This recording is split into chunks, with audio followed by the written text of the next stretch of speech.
In this video, we're going to go over a few basic concepts in Algebra 2. So let's begin by solving linear equations. So let's start with the basics. So if you're given an equation like this, 5x minus 4 is equal to 11. How would you solve for x? Feel free to pause the video and work on this example. So the first thing that we need to do is get rid of the negative 4. The opposite of subtraction is addition. So we should add 4 to both sides. Negative 4 plus 4 adds up to 0, and 11 plus 4 is 15. Now the 5 is multiplied to the x, and to separate the 5 from the x, we need to perform the opposite of multiplication, which is division. So we need to divide both sides by 5. In order to solve for x, your goal is to get x on one side of the equation. 15 divided by 5 is 3, so x is equal to 3. Let's try another example, but with variables on both sides. Let's say that 3x minus 7 is equal to 9x plus, let's say, 17. Go ahead and solve for x. So now let's subtract both sides by 3x. We want to move all the x variables on one side and all of the constants on the other side. So I'm going to move the 3x to the right side. I want to get rid of all of the x variables on the left side. 9x minus 3x is 6x. So now that I only have the x variables on the right side, I'm going to try to get rid of the constant on the right side. So I'm going to subtract both sides by 17. So now the x variable is on the right, the constants are on the left. Negative 7 minus 17 is negative 24. Now the last thing I need to do is separate the 6 from the x. To do that, I can divide both sides by 6. Negative 24 divided by 6 is negative 4. And so this is the answer. X is equal to negative 4. Here's another one that you can try. 5 minus 2 times 3x plus 1. Let's say it's equal to 7 times 2x plus 5 minus 8.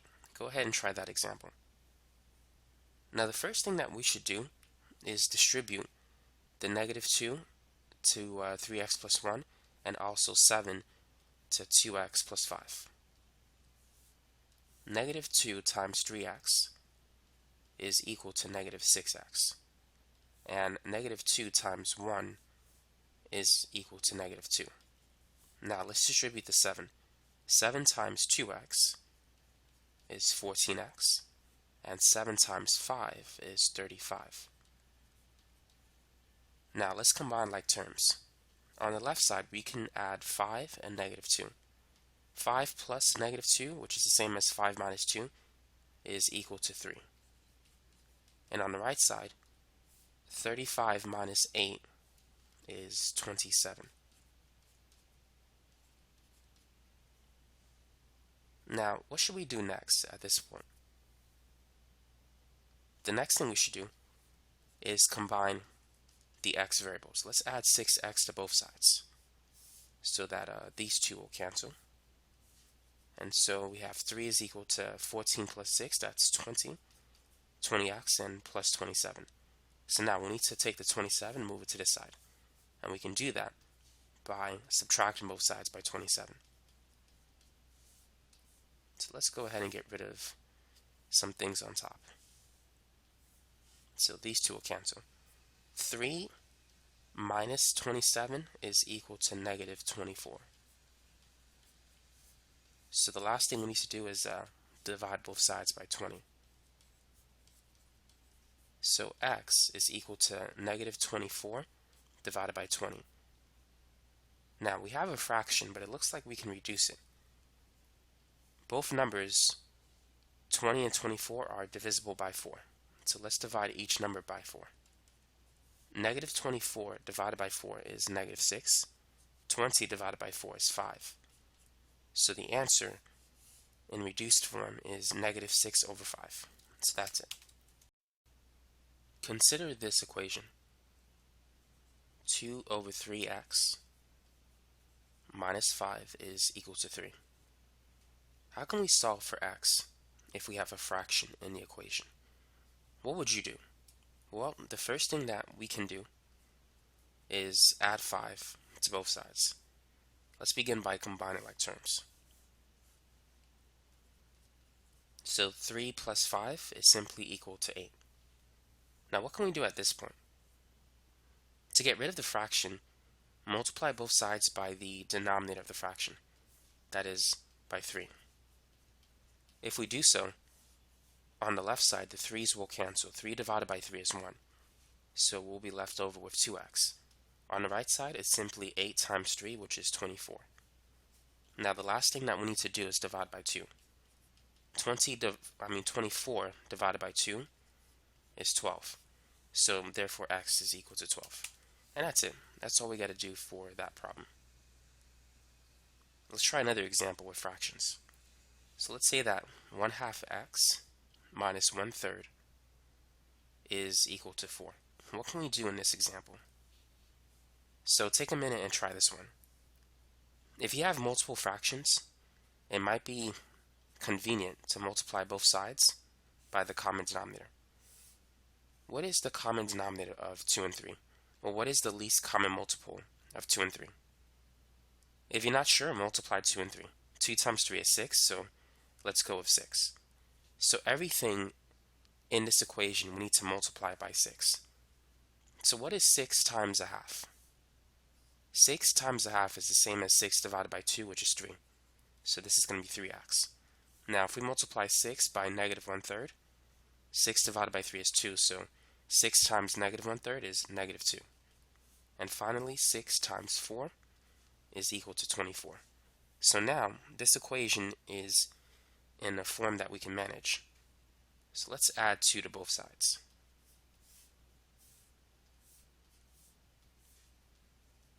(24) plus 2 is 26. Now the last thing that we need to do is divide by 3. And that's it. We can't really reduce 26 over 3. So we'll leave the answer in this form. X is equal to 26 over 3. Let's leave it as an improper fraction.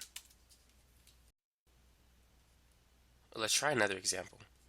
5x plus 2 divided by 3 is equal to 7 over 4.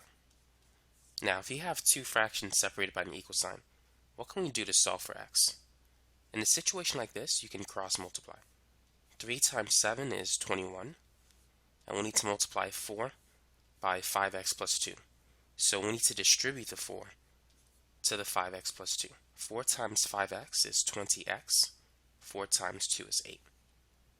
Now our next step is to subtract both sides by 8.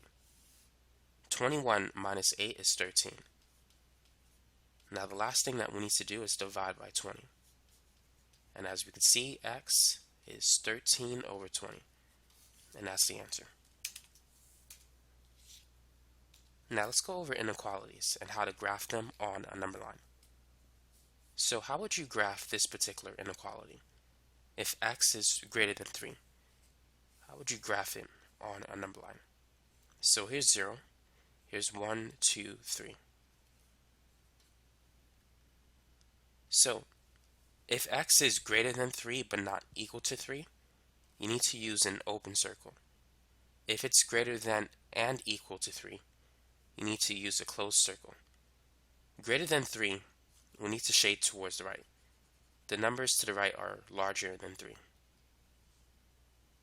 Now what about if x is greater than or equal to negative 2? So here's 0, negative 2 is on the left side of 0. This time we need a closed circle.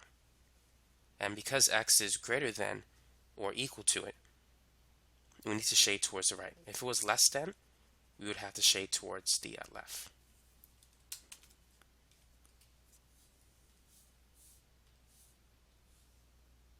Now what if x is less than negative 1, but not equal to it? So here's negative 1 relative to 0. So we need an open circle if you don't see an underline. And because it's less than, we're going to shade towards the left. And that's how you graph it.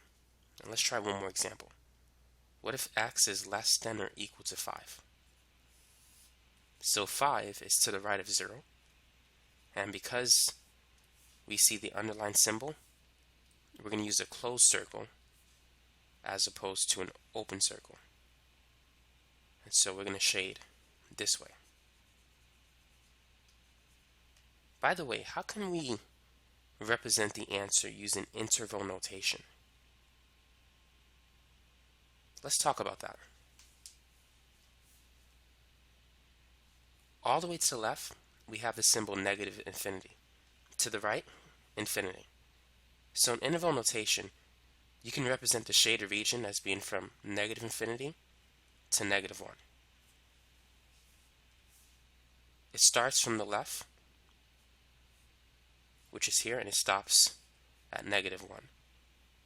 So you view it from left to right. Whenever you have an open circle, use the parentheses. And for infinity, you should always use parentheses. For a closed circle, you can use a bracket. So for the next one, it starts at negative infinity, but it stops at 5. So it's negative infinity to 5, but it includes 5. So we're going to close it with a bracket. Let's try another problem. Let's say that 3x minus 2 is greater than 10. So solve for x and graph the solution on a number line, and also represent the solution using interval notation. So let's begin by adding 2 to both sides. 10 plus 2 is 12. Now our next step is to divide by 3. So as we can see, x is greater than 4. So now let's plot it on a number line. So here's 0, and let's put 4 to the right of it. So x is greater than 4 but not equal to 4. So we need to use an open circle, and we're going to shade to the right since it's greater than. All the way to the right we have positive infinity. So it starts from 4 and it stops at infinity. But because we have an open circle, we're going to use a parentheses. So the answer is 4 to infinity.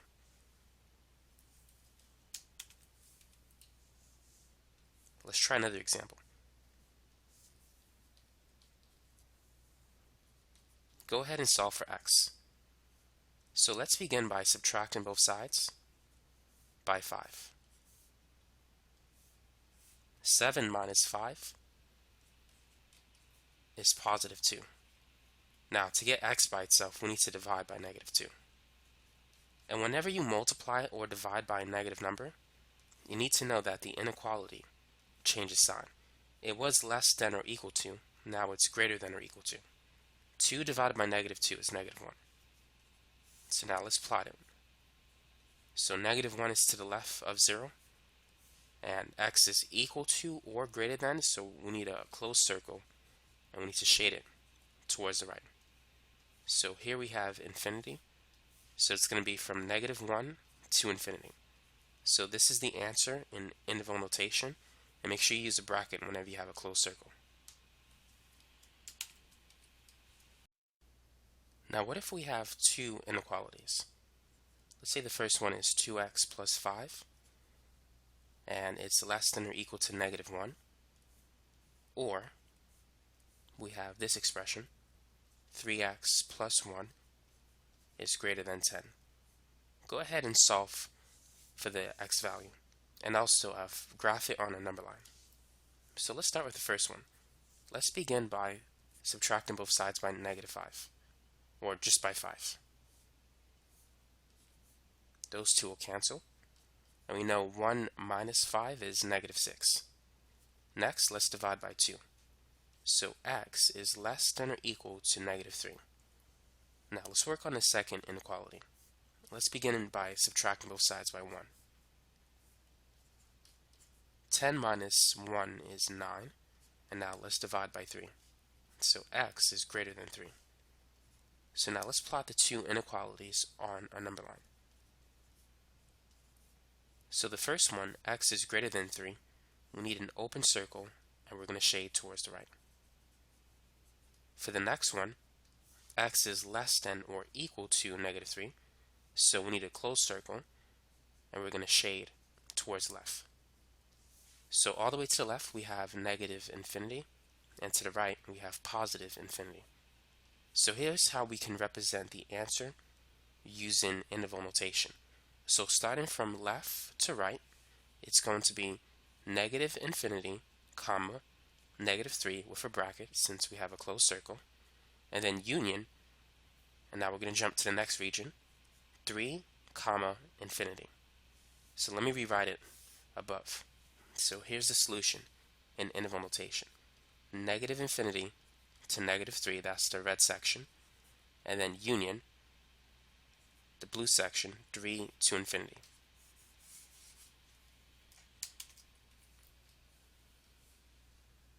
Now, what if we have another compound inequality, but in this form? Let's say that 4x plus 5 is greater than 1, but less than or equal to 25. So basically, you can break this into two separate equations and solve it separately, or you can solve it simultaneously. In the last example, we solved two separate equations, so let's solve it simultaneously. We're going to subtract 5 to all three sides at the same time. So 1 minus 5 is negative 4. 5 minus 5 is 0. They cancel. 25 minus 5 is 20. Now we're going to divide all three sides by 4. Negative 4 divided by 4 is negative 1. 4x divided by 4 is simply x. 20 divided by 4 is 5. So as we can see, x is between negative 1 and 5. So let's plot the solution on a number line. Here's 0, here's negative 1, and here's 5. So x is greater than negative 1. So we have an open circle shaded towards the right. But it's less than or equal to positive 5. So we're going to have a closed circle shaded to the left. So it's between these two values. So the answer in interval notation is going to be negative 1, comma, 5. Or we could write it like this. And anytime you have a closed circle, make sure you use a bracket. And use a parentheses for an open circle. Now let's move on to a different topic. Let's talk about absolute value expressions. What is the absolute value of 5? The absolute value of 5 is 5. Now what about the absolute value of negative 5? This is going to be equal to positive 5. The absolute value expression produces positive numbers, or 0. The absolute value of 0 is 0. But you will never get a negative result after using an absolute value expression, and it's important for you to understand that. Now let's solve absolute value equations. If the absolute value of x is equal to 4, what is the value of x? Whenever you take away an absolute value expression, you can write two equations, 4 and negative 4. The absolute value of 4 is equal to 4, and the absolute value of negative 4 is 4. So x can take any one of these two values. Let's try another example. Let's say if we have this expression. The absolute value of 2x minus 3 is equal to 6. What can we do to solve for x? So to get rid of the absolute value expression, set 2x minus 3 equal to the original value 6 and also negative 6. And then solve for x. So here we can add 3 to both sides. And 6 plus 3 is 9. And then we could divide by 2. So x is equal to 9 divided by 2, or 4.5. And in the other equation, let's add 3. Negative 6 plus 3 is negative 3. And then we could divide by 2. So x is equal to negative 3 over 2, or negative 1.5. Now, if we plug in any one of these values, it will give us 6. Let's try it. So let's plug in 9 over 2. So 2 times 9 over 2 minus 3. Will that equal 6? Well, 2 times 9 over 2, the 2's cancel, and so we're going to get 9. And 9 minus 3 is indeed 6. The absolute value of 6 is equal to 6, so that works. So now let's try the second answer. Negative 3 divided by 2. So first we can cancel a 2. So left with negative 3 minus 3. Negative 3 minus 3 is negative 6, and the absolute value of negative 6 is 6. So this process works. It gives us the right answer. So now it's your turn. Try this one.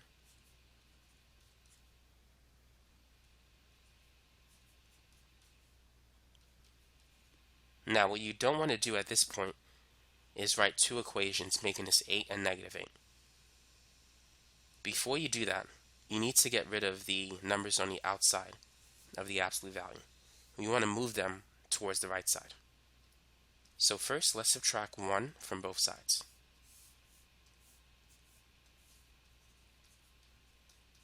So 8 minus 1 is 7. Now let's divide both sides by 5. When you have the absolute value expression by itself on one side of the equation, that's the time when you can separate it into two expressions. So now we can write two equations. 3x minus 2 is equal to 7 over 5, and 3x minus 2 is equal to negative 7 over 5. So let's get rid of the 5 first. Let's multiply both sides by 5. Let's distribute the 5. 3x times 5 is 15x. 5 times negative 2 is negative 10. 7 over 5 times 5 is just 7. Now for the right side, if we multiply everything by 5, it's going to be 15x minus 10, but equal to negative 7. So now let's add 10 to both sides. So 15x is equal to 17. Therefore, x is 17 divided by 15. Here, let's add 10 on both sides. Negative 7 plus 10 is positive 3. And now let's divide by 15. So x is equal to 3 over 15, which you can reduce it if you divide by 3. 3 divided by 3 is 1. 15 divided by 3 is 5. So we have two answers, 1 over 5 and 17 over 5.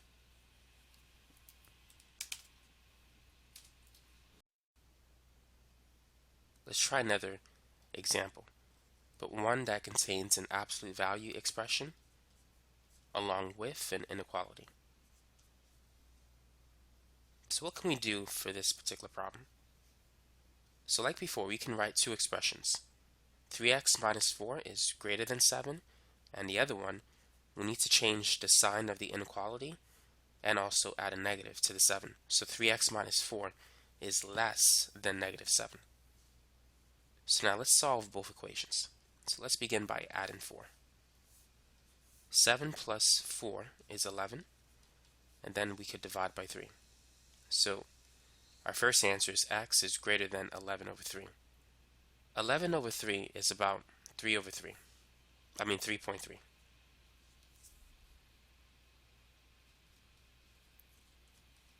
Now for this one, let's add 4 to both sides.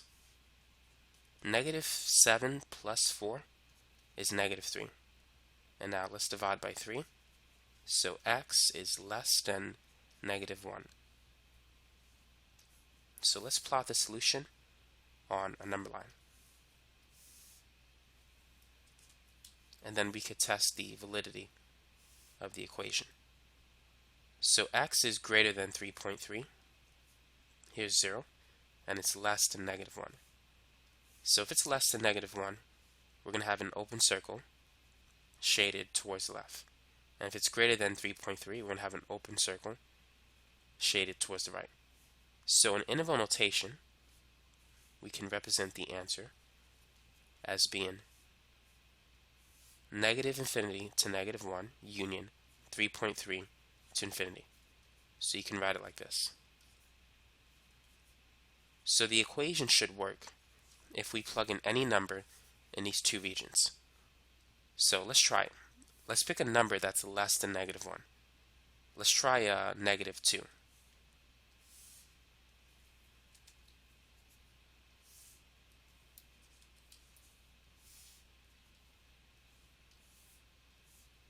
if we plug in -2 into the equation, let's see if this solution is greater than 7. 3 times -2 is -6. -6 minus 4 is -10.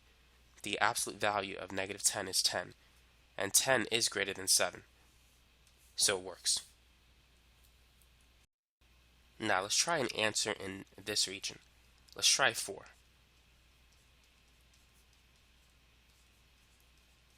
3 times 4 is 12. 12 minus 4 is 8. The absolute value of 8 is 8, which is greater than 7. So that region works as well. Now let's try a number that is not in the region. So if we try anything between -1 and 3.3, it should not work. So let's try 1. 1 is between -1 and 3.3. 1 is over here. 3 times 1 is 3, and 3 minus 4 is -1. The absolute value of -1 is +1, and 1 is not greater than 7. So it doesn't work. Any number in this region will make the equation false. So therefore the solution is indeed between -infinity to -1 and between 3.3 and infinity.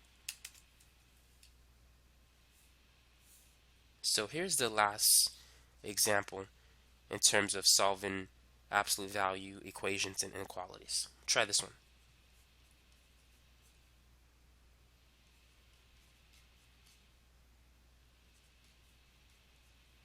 So remember, we can't write two equations yet until we get rid of these numbers, until we somehow move it to the other side. So let's begin by subtracting both sides by 5.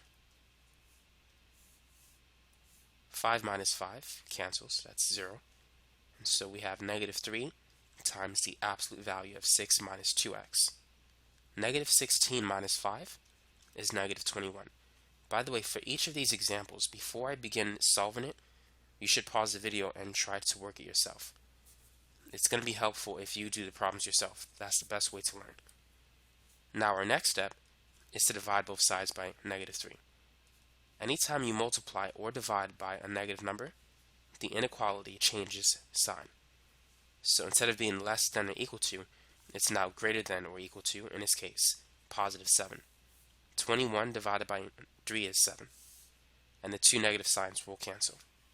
So at this point, now that we only have the absolute value expression on one side, we can now write two equations. So it could be greater than or equal to 7, or less than or equal to -7. So not only must you change the sign of the inequality, you must change the +7 to -7. Let's begin by subtracting both sides by 6. So 7 minus 6 is 1. And now let's divide by -2. So anytime you divide by a negative number, the inequality changes sign. So x is less than or equal to -1/2. Now let's solve the other equation. -7 minus 6 is equal to -13. And now let's divide by -2. So the inequality will change sign, and this is going to be +13/2.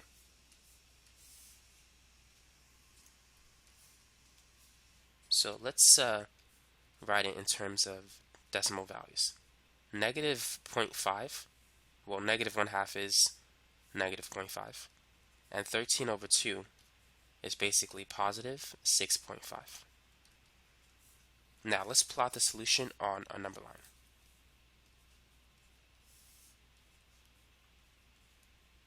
So here's -1/2, or -0.5, and 6.5 is 13/2. So x is less than or equal to -0.5, and it's greater than and equal to 13/2, or 6.5. So to write the answer in interval notation, it's -infinity to -1/2 with a bracket, so that includes -1/2, and then union 13/2 to infinity. So that is the solution to this equation. Now let's spend some time graphing linear equations. How can we graph the equation y is equal to 2x plus 3, what would you do in order to graph it? Now you need to realize that this graph, or this equation, is in slope-intercept form. That is, y is equal to mx plus b. M is the slope. So the number in front of x is the slope. So the slope is 2. B is the y-intercept, which is 3.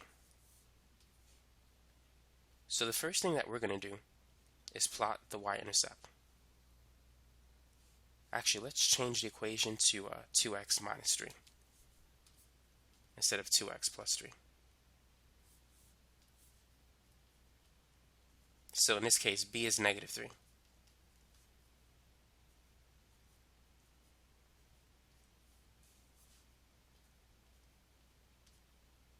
So plotting the y-intercept, we're going to plot the point 0, negative 3. So the graph starts on negative 3 on the y-axis. And the slope is 2. The slope represents the rise over the run. So since the slope is 2, we're going to travel 2 units up, 1 unit to the right. And that will give us the next point. So up 2 over 1. And then 2 units up, 1 unit to the right. And we can do this a few times. And then we could connect these points with a straight line. So that's a simple way in which you can graph a function, a linear equation, that is in slope-intercept form. Try this one. Go ahead and pause the video and graph the equation negative 3 over 4x plus 2. So this is also in slope-intercept form.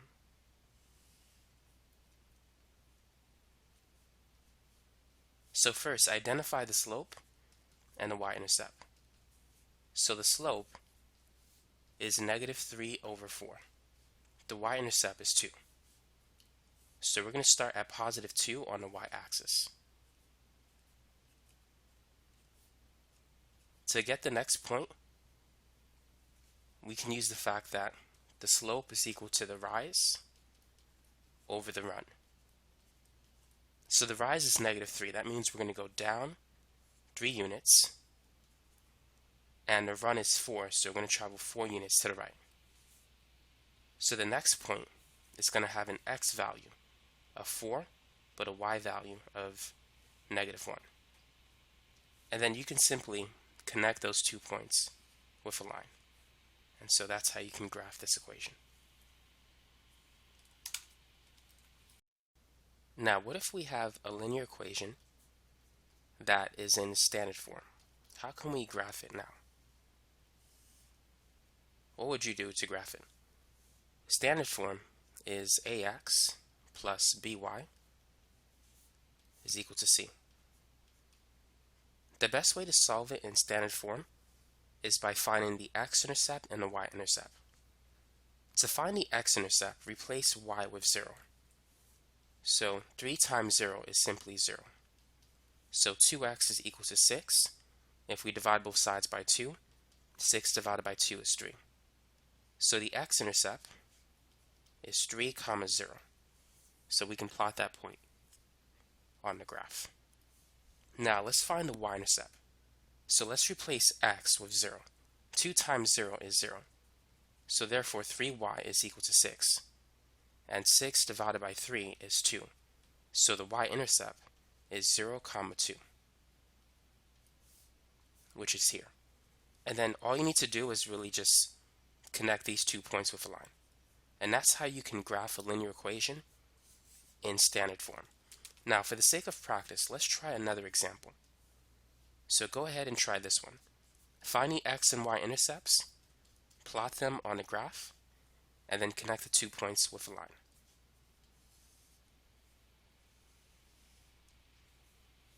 So let's find the x-intercept first.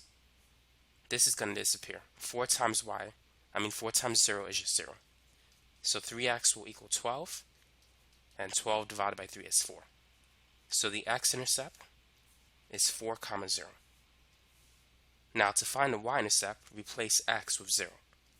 So negative 4y will equal 12, and 12 divided by negative 4 is negative 3. So the y-intercept is 0, -3. And then just connect these 2 points with a line. And that's all you need to do to graph it. Now, how can we graph a linear inequality? Let's say if y is less than 3x plus 1.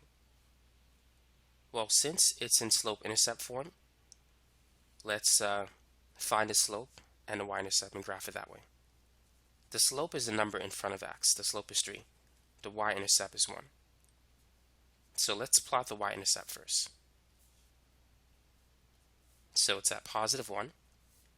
And then we can use the slope to get the next point.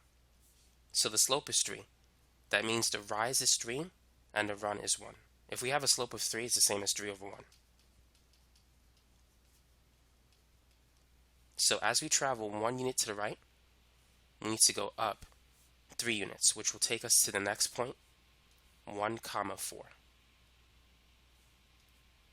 Now, if you want to, you can extend the graph. The next point is going to be 2, 7, which is somewhere in this region. Now, here's a question for you. How should we connect these points? With a solid line or with a line made up of dashes? If it was less than or equal to, if there was an underline here, you would graph it with a solid line. But because it's just less than but not equal to, we need to graph it using a dash line. Now, whenever you have an inequality, you need to shade the graph. Should we shade above or below? If y is less than the function, shade below. So we're going to shade in this region. That is below the curve. This region represents above the line. And you can use a test point. If we pick a number that is outside of the yellow region, it's not going to work. For example, if we plug in -1, 1, we will not get the right answer. The equation will not be true. So let's replace y with 1 and x with -1. 3 times -1 is -3. And -3 plus 1 is -2. 1 is not less than -2. So this region doesn't work. This region is not the right solution. There's no solution in that region. Now, in the region that's shaded, the yellow region, any point that we pick in that region will make the equation true. So let's pick any point. Let's try 3, 0.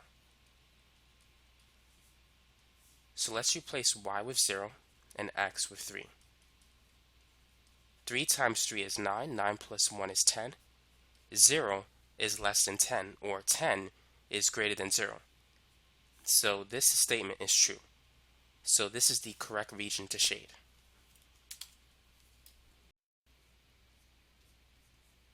Here's another problem that we could try.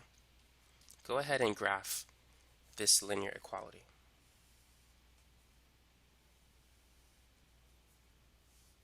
So let's find the slope and the y-intercept.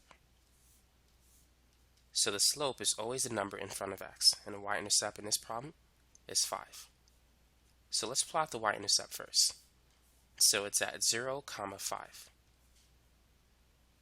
Now, using a slope of -2, what's the next point? If the slope is -2, which is the same as -2 over 1, the rise is -2, which means we need to go down 2 units. The run is 1. So as we go down 2 units, we need to travel 1 unit to the right. So that's going to take us to the point 1, 3. And if we repeat the process, down 2 over 1, we're going to be at 2, 1. And if we do it again,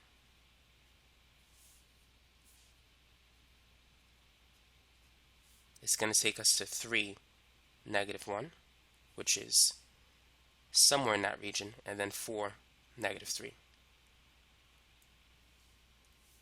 So notice that the function is greater than or equal to. Y is greater than or equal to -2x plus 5. So in this case, because we have the underline, we need to use a solid line as opposed to a dash line. So let's see if we can connect these points. Okay, my line is not perfect, but you get the picture. Now, should we shade above the function or below it? So if you focus on a point, this is above the function, that's below it. What would you say? Now notice that y is equal to or greater than this expression. Because y is greater than the expression, we need to shade above it. And you can always test to see if that's the right solution. So let's pick a point that is not in that region. Let's try 0, 0. If we plug in 0, 0, will it be true?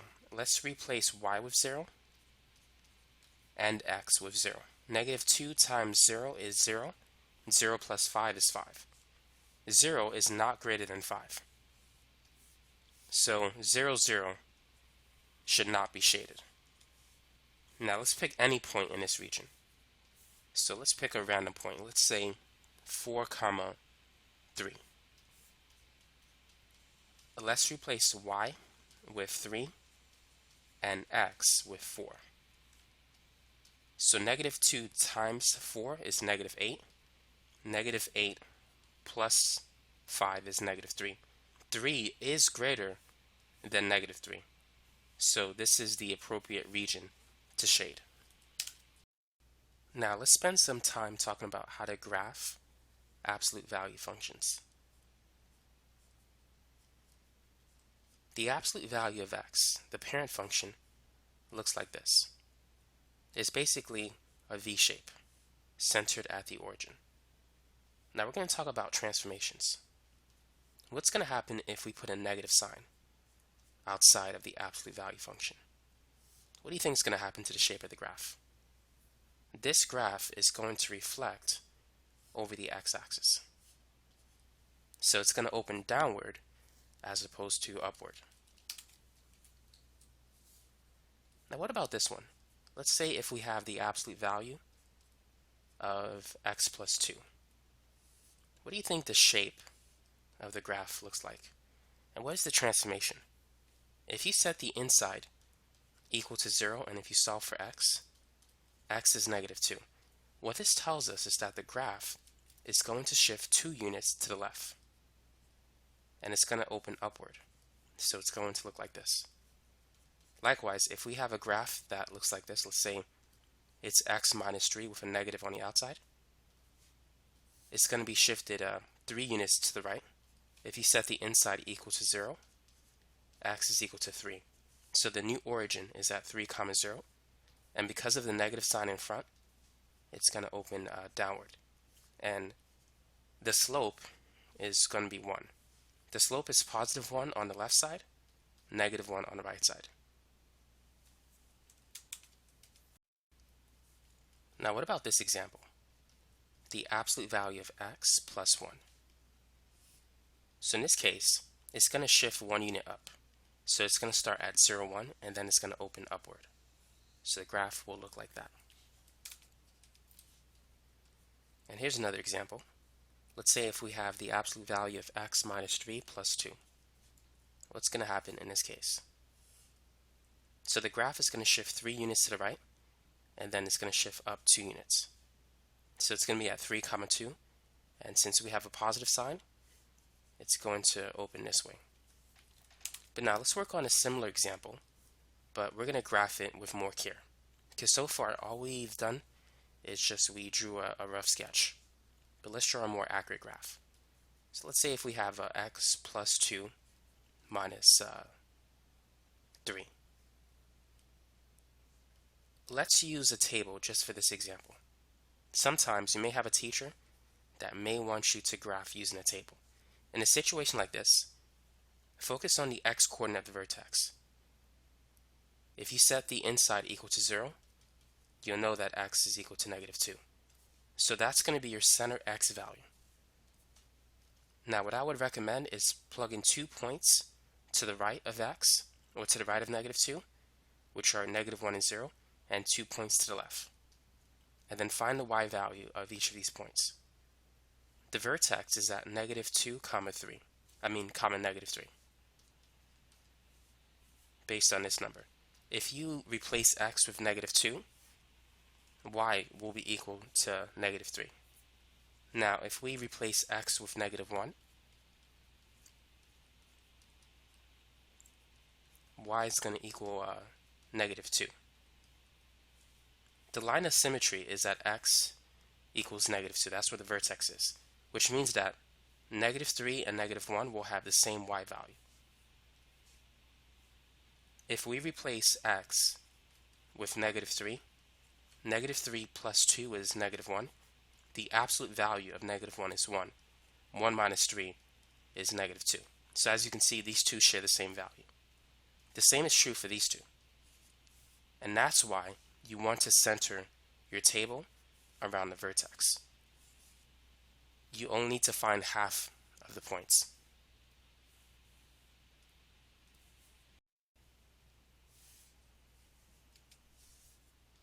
Now let's replace x with 0. 0 plus 2 is 2. 2 minus 3 is -1. So these 2 points will be -1. And then what we can do is plot the graph.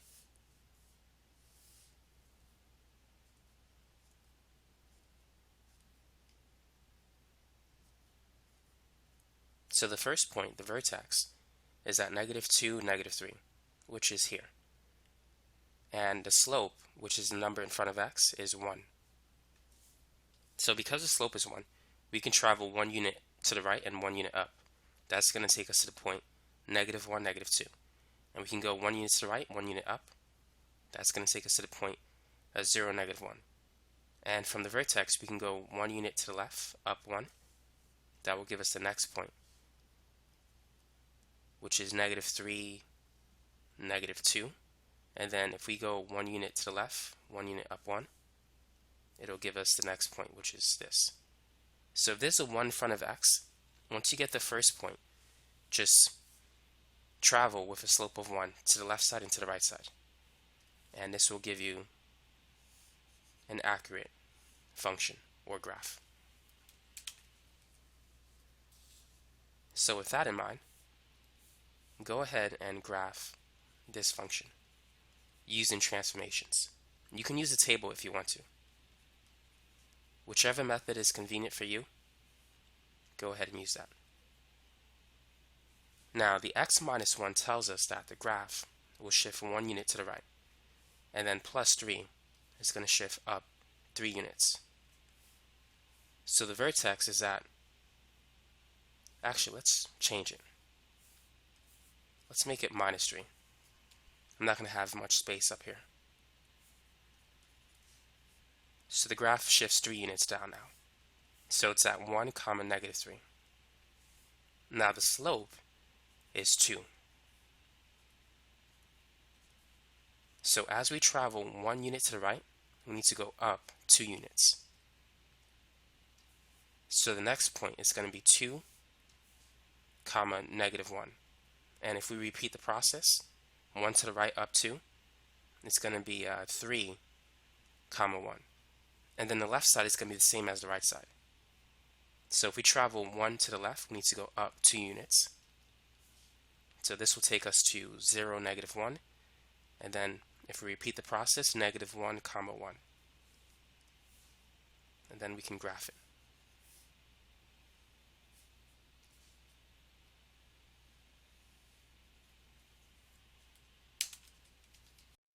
Now, we're not quite finished with this topic yet. What if we have an absolute value inequality? How can we graph this particular function? 3 times the absolute value of x minus 1 minus 5. So using what you know, go ahead and take a minute and graph this function.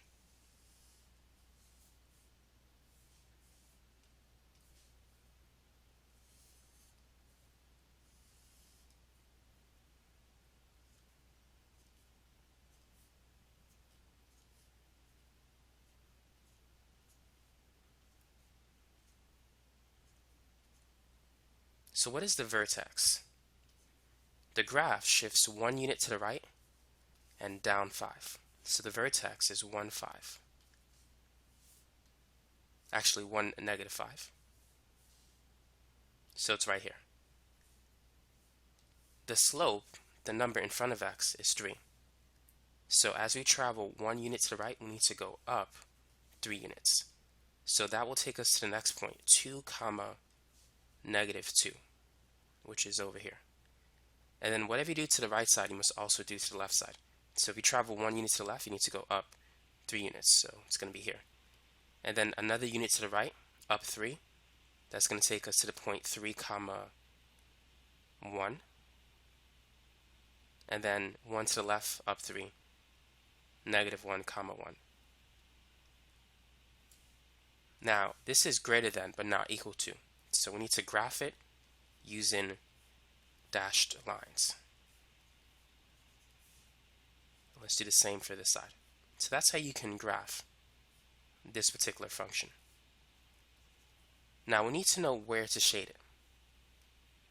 If it was less than the function, if y was less than this expression, we would shade below the blue line. But because it's greater than, we need to shade not below it, but above the blue line. So we're going to shade in this region. And keep in mind, you can plug in a test point. Let's plug in a point inside the region. Let's try 1 comma 0. If it's true, then we know we have the correct region. If we plug in 1,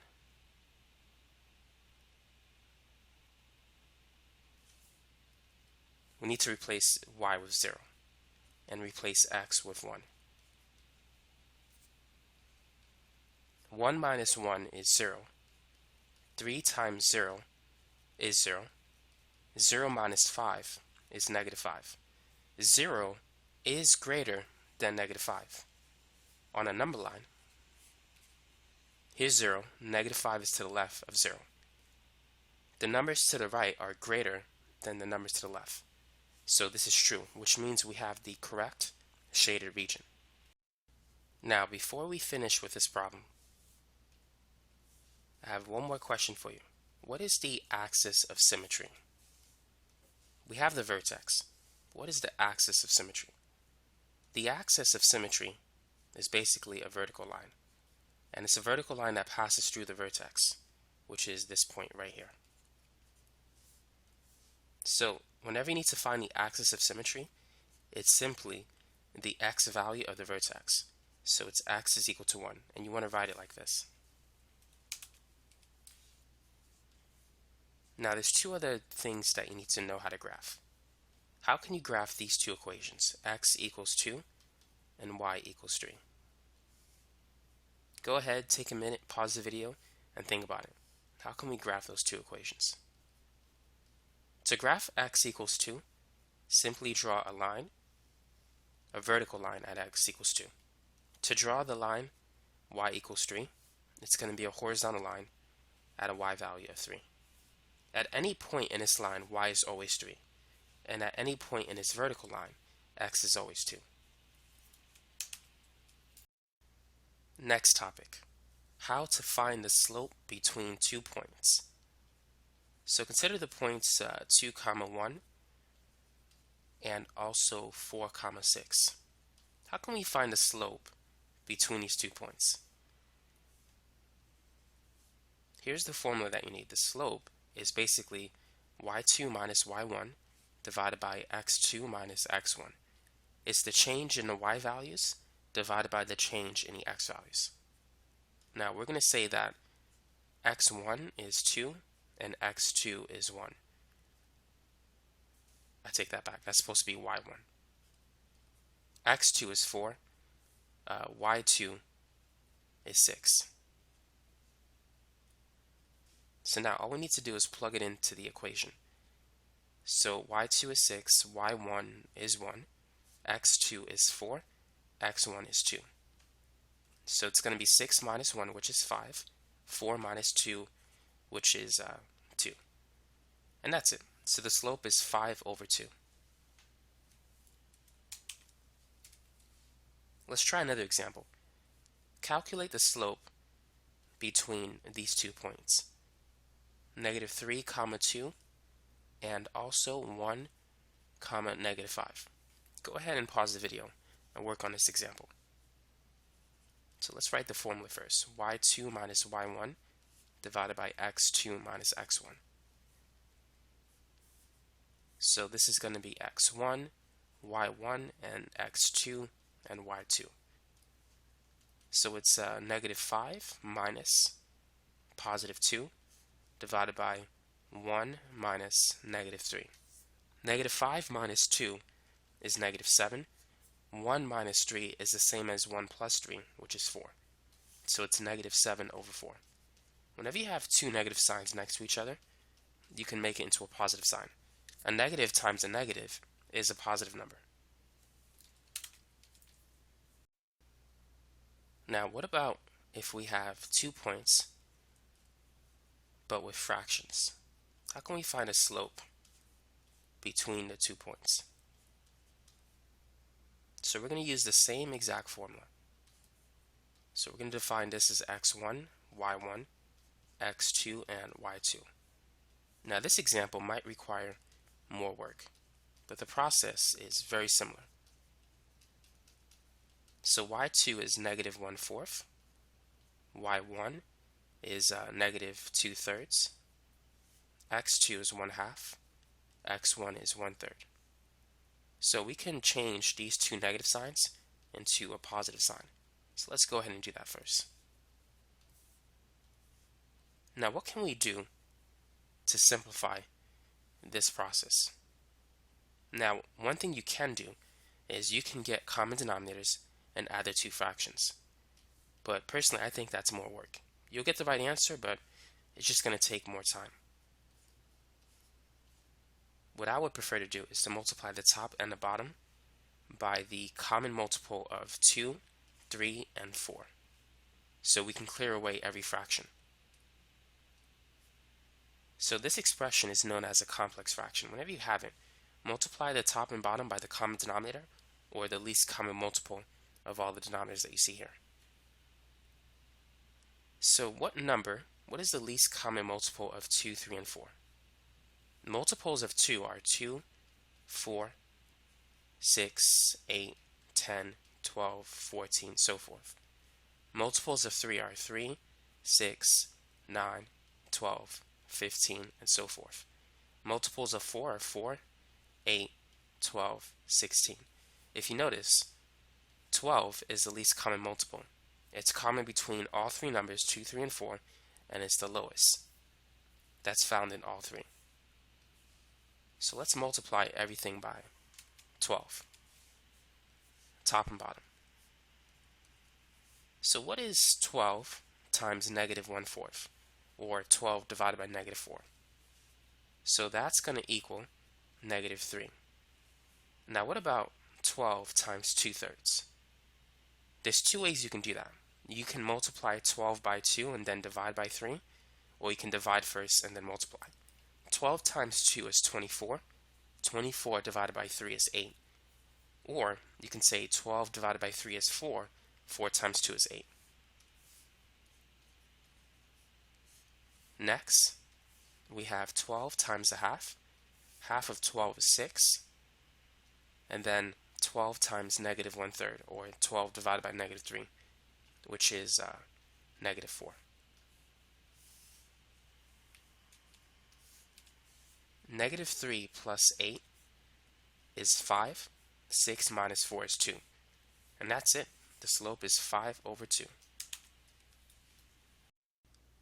There's 3 common ways to write a linear equation.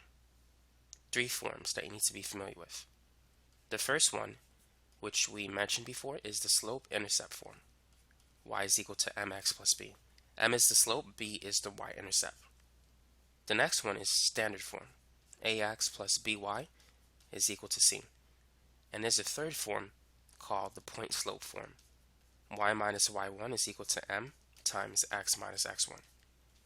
So you have the first one, which is the slope-intercept form. M is the slope, b is the y-intercept. The second one, known as the standard form, and the third, the point-slope form. So why do they call it the point-slope form? It has the slope m, and it also carries the point x1, y1. you can write this equation using a point and the slope. So now we're going to focus on writing equations. Let's say that the slope is equal to 2 and the y-intercept is -3. With this information, write the equation in slope-intercept form and also in standard form. So it's easy to write it in slope-intercept form. All we need to do is replace m and b. So it's going to be 2x minus 3. So this is the equation in slope-intercept form. Now, how can we put it in standard form? To put it in standard form, we'll need the x and the y variables to be on the left side, and any constants must be on the right side. So we need to move the 2x from the right side to the left side. On the right side, it's positive 2x, but if we move it to the left side, it's going to be negative 2x. So the standard form of the equation is negative 2x plus 1y, which is equal to -3.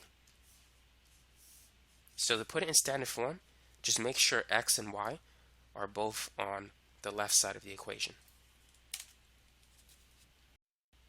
Let's try one more example. Now let's say that the slope is 1/3 and the y-intercept is -5. Write the equation in slope-intercept form and also in standard form. So in slope-intercept form, it's going to be 1/3 x minus 5. Now in standard form, let's begin by moving the 1/3 x to the left side. So it's negative 1/3 x plus y is equal to -5. But we're not finished yet. We want to get rid of this fraction. So to do that, let's multiply everything by 3.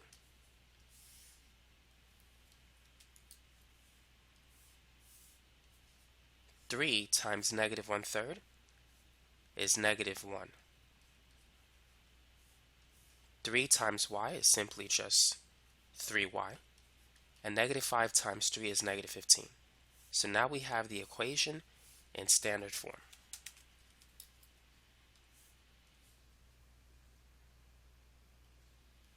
Next, you might be given the slope and the point. Let's say 0.13. With this information, how can you write the equation in point-slope form, in standard form, in slope-intercept form, and then in standard form, in that order? So to write it in point-slope form, we're going to use this particular formula. We're going to replace 1 with x1 and 3 with y1. So y1 is 3, m is equal to 2, x1 is 1. So this is the answer in point-slope form. That's how you can write the equation of the line. Now, to write it in slope-intercept form, we need to get y by itself. We need to solve for y. To do that, let's begin by distributing the 2 into x minus 1. 2 times x is 2x, and 2 times -1 is -2. Next, let's add 3 to both sides. So therefore, y is equal to 2x, -2 plus 3 is 1. So 2x plus 1. This is the equation in slope-intercept form. So now let's write it in standard form. So let's take the 2x and move it to the left side. So -2x plus 1y is equal to 1. So now the equation is in standard form.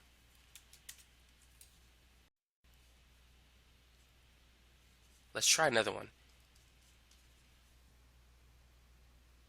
So given the slope and the point 6, -2, write the equation in point-slope form, then in slope-intercept form, and after that in standard form. So let's write the equation first. Y minus y1 is equal to m times x minus x1. So x1 is 6, y1 is -2. So let's replace y1 with -2, m with -1/3, and x1 with 6. y minus negative 2 is the same as y plus 2. So this is the equation in point-slope form. So now let's convert it to slope-intercept form. And to do that, all you need to do is solve for y. So let's begin by distributing the negative 1/3.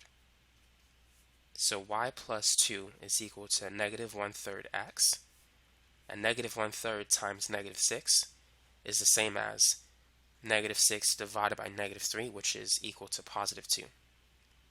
So that is the equation. Well, there's one more thing we need to do. We need to subtract 2 from both sides, so they both cancel. So in slope-intercept form, it's negative 1/3 x. You could write plus 0, b is 0, but we don't need that. So this is the equation in slope-intercept form. In point-slope form, or I mean standard form, we just got to move this to the other side. So negative 1/3 x plus y is equal to 0. Next, let's multiply everything by 3 just to get rid of the fraction. So negative 1x plus 3y is equal to 0. So this is the equation in standard form. Now, what if we're given 2 points instead of a slope and a point? How can we write the equation in all 3 forms? What would you do in this case? The first thing we need to do is calculate the slope. So let's define each variable. So the slope is y2 minus y1, that's 3 minus 5, divided by x2 minus x1, that's 2 minus negative 1. 3 minus 5 is negative 2. 2 minus negative 1 is 2 plus 1, which is 3. So the slope is negative 2/3. So now, we can write the equation in point-slope form using a slope and any one of these 2 points. You'll get the same answer. But we're going to do it differently. Let's write the equation in slope-intercept form and in standard form. You know how to write it in point-slope form now. So to write it in slope-intercept form, start with this equation and choose any point. I'm going to use negative 1/5. So I'm going to replace 5, or y with 5, m with negative 2/3, and x with negative 1. And I'm going to solve for b. This is another way in which you can do it. So 5 is equal to 2/3 plus b. The two negative signs cancel. Now, let's get rid of the fraction. Let's multiply everything by 3. So 5 times 3, that's equal to 15. 3 times 2/3, the 3 cancels, and so we're just going to get 2. And then b times 3 is 3b. Now let's subtract 2 from both sides. 15 minus 2 is 13. And then we could divide by 3. So b is 13 over 3. So therefore the equation is y is equal to m, which is negative 2/3 times x plus b, or plus 13 over 3. So that is the equation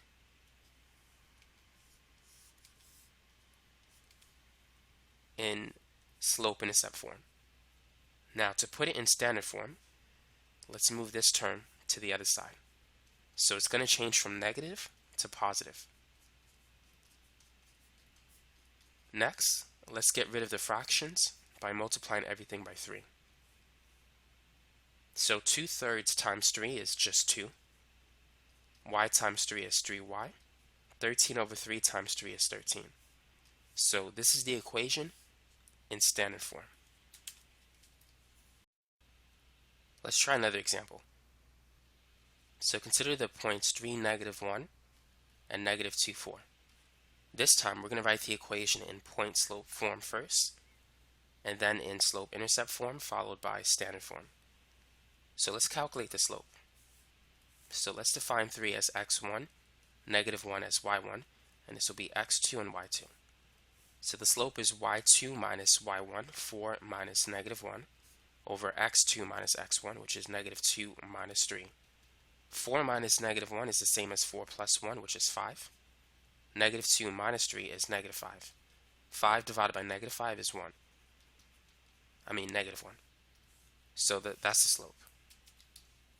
So now, to write it in point slope form, let's begin by using this equation. So y1 is negative 1, m is negative 1, and x1 is 3.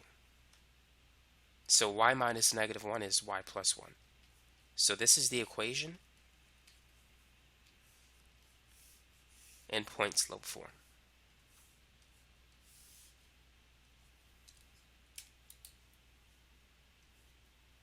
Now let's write it in slope-intercept form. Let's solve for y. Let's begin by distributing negative 1. Negative 1 times x is negative x. Negative 1 times negative 3 is positive 3. Next, let's subtract both sides by 1. So y is equal to negative x plus 2. So that's the equation in slope-intercept form. Now, to convert it to standard form, let's take this and move it to the other side. So it's going to be positive 1x plus 1y is equal to 2. So that's the equation in standard form. Write the equation of the line that is parallel to the line y equals 3x plus 5 and that passes through the point 2, 1. How can we do that? Well, what you need to know is that parallel lines have the same slope. So what is the slope of this line? To find the slope, look at the number in front of x. So the slope is 3. Now it passes through the point in the point 2, 1. Now we can write the equation of the line in any form: slope-intercept form, point slope form, and standard form. But the most common way to write it is in slope-intercept form. So if you're not sure, that's probably the default form that you should probably go to.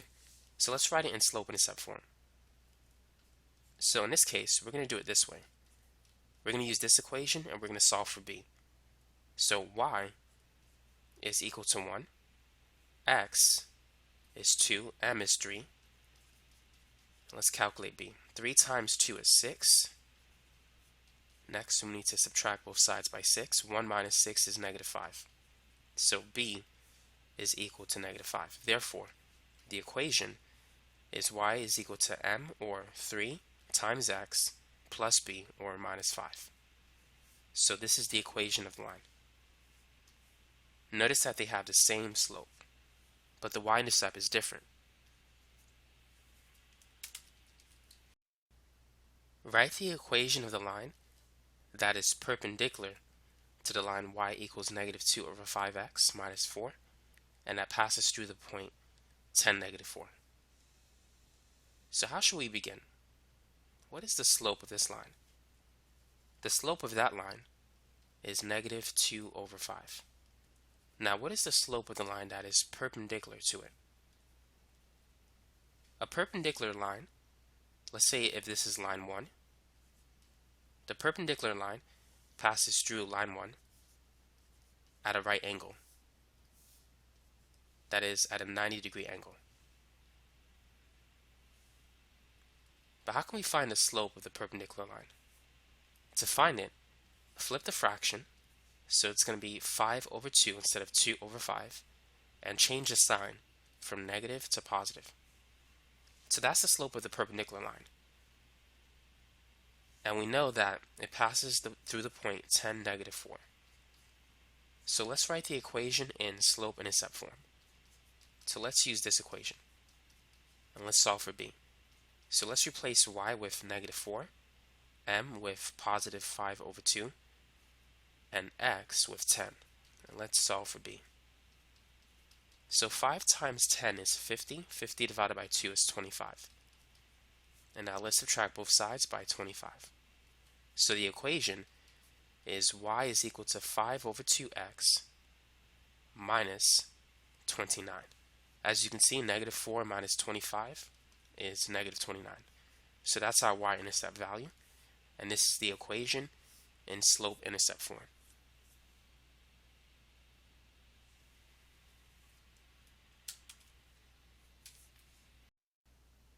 In 2005, the rabbit population on an island was found to be 1,500. In 2015, the rabbit population was determined to be 2,400. Calculate the average rate of change of the rabbit population. So what can we do here? To calculate the average rate of change is the same as calculating the slope. So we could say the first point is the year 2005 and the population is 1,500. So let's say that the year correlates to X and the population correlates to Y. Now the second point is 2015. That's our X value, and the Y value is 2,400. So in 2015 there were 2,400 rabbits. So this is X2 and Y2. So to calculate the rate of change, we can use the slope formula, which is Y2 minus Y1, or 2,400 minus 1,500, divided by X2 minus X1, 2015 minus 2005. So in the course of 10 years, the rabbit population increased from 1,500 or 2,400.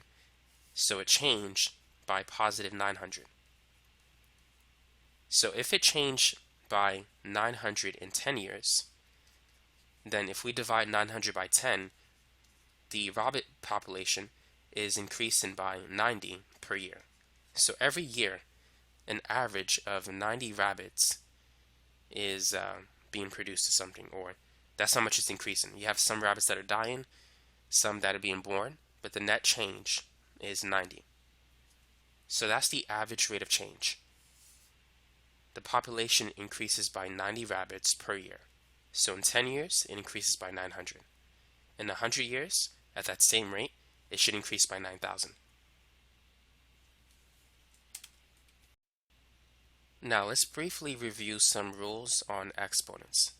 I'm not going to spend too much time on it because in Algebra 1, you should have learned this topic. If not, you can go to my website, video-tutor.net, and look for my algebra playlist. And I have a video that focuses on exponents, how to simplify them, things like that. It's a long video, but when you watch it, it'll cover this topic completely. But let's briefly review some rules of exponents. What is x squared times x to the third power? Whenever you multiply by a common base, you can add the exponents. 2 plus 3 is 5. Now when you divide, you can subtract it. 7 minus 3 is 4. And whenever you raise one exponent to another exponent, you are allowed to multiply it. 3 times 4 is 12. Anything raised to the 0 power is equal to 1. And if you have a negative exponent, you can move it to the bottom to make it positive. Likewise, if you have a negative exponent on the bottom, you can move it to the top to make it positive.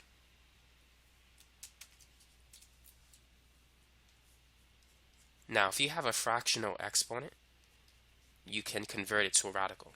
So x to the 3/5 is the same as the 5th root of x cubed. X to the 4/7 is the same as the 7th root of x to the 4th.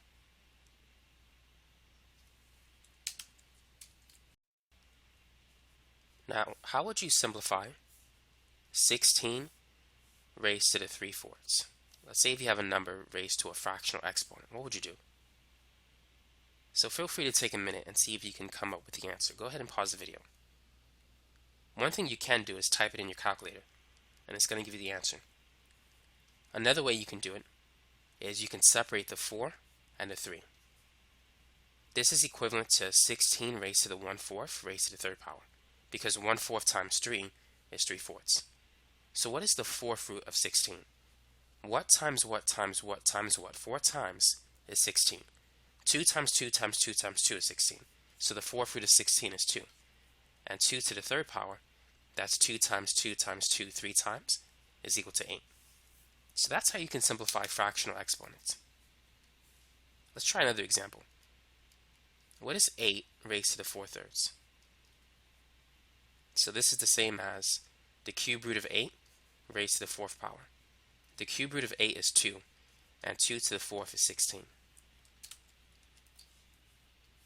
Now what about 81 raised to the 3/4? So this is the fourth root of 81 raised to the third power. So what number times itself 4 times is 81? 3 times 3 is 9, times 3 is 27, times 3 is 81. So the fourth root of 81 is 3, and 3 to the third power is 27.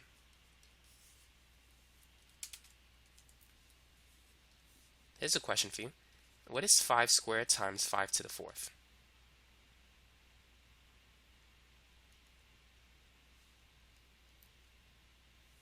This is going to be 5 to the 6. This is not 25 to the 6.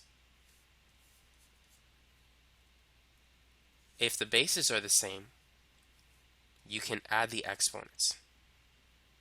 You can't multiply the bases. The only time you can multiply the bases is if the exponent is the same. For example, 5 times 5 is 25.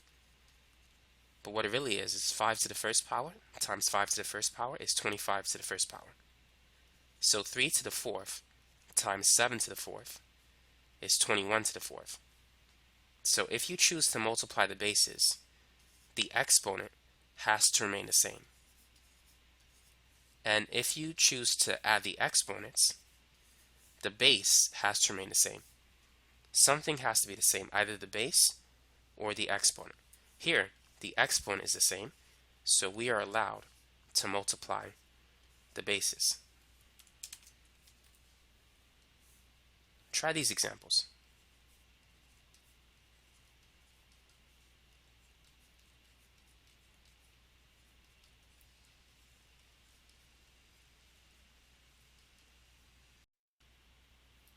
So in the first example, notice that the exponents are the same, which means we can multiply the bases. 8 times 5 is 40, so it's going to be 40 to the third power. Now in the second example, the bases are the same, so we can keep the base the same and add the exponents. 4 plus 5 is 9, so this is going to be 7 to the 9th power. Now, in the last example, neither the base nor the exponent is the same, so we can't multiply it the way it is. But however, we can change it to a common base. For example, 2 to the third power is 8, 2 to the fourth power is 16. So we can replace 8 with 2 to the third, and we can replace 16 with 2 to the fourth. Now, these numbers were already here, just so you know. So 2 to the third raised to the third, that's 3 times 3. Whenever you raise one exponent to another, you can multiply. 2 to the fourth raised to the fourth, 4 times 4 is 16. So now we have the same base, so we can add the exponents. So 9 plus 16 is 25. So this answer is 2 to the 25. Now the next thing that you need to know how to do is you need to know how to solve a system of equations. So here we're going to have a system of two equations, and you need to know how to solve for two variables, x and y.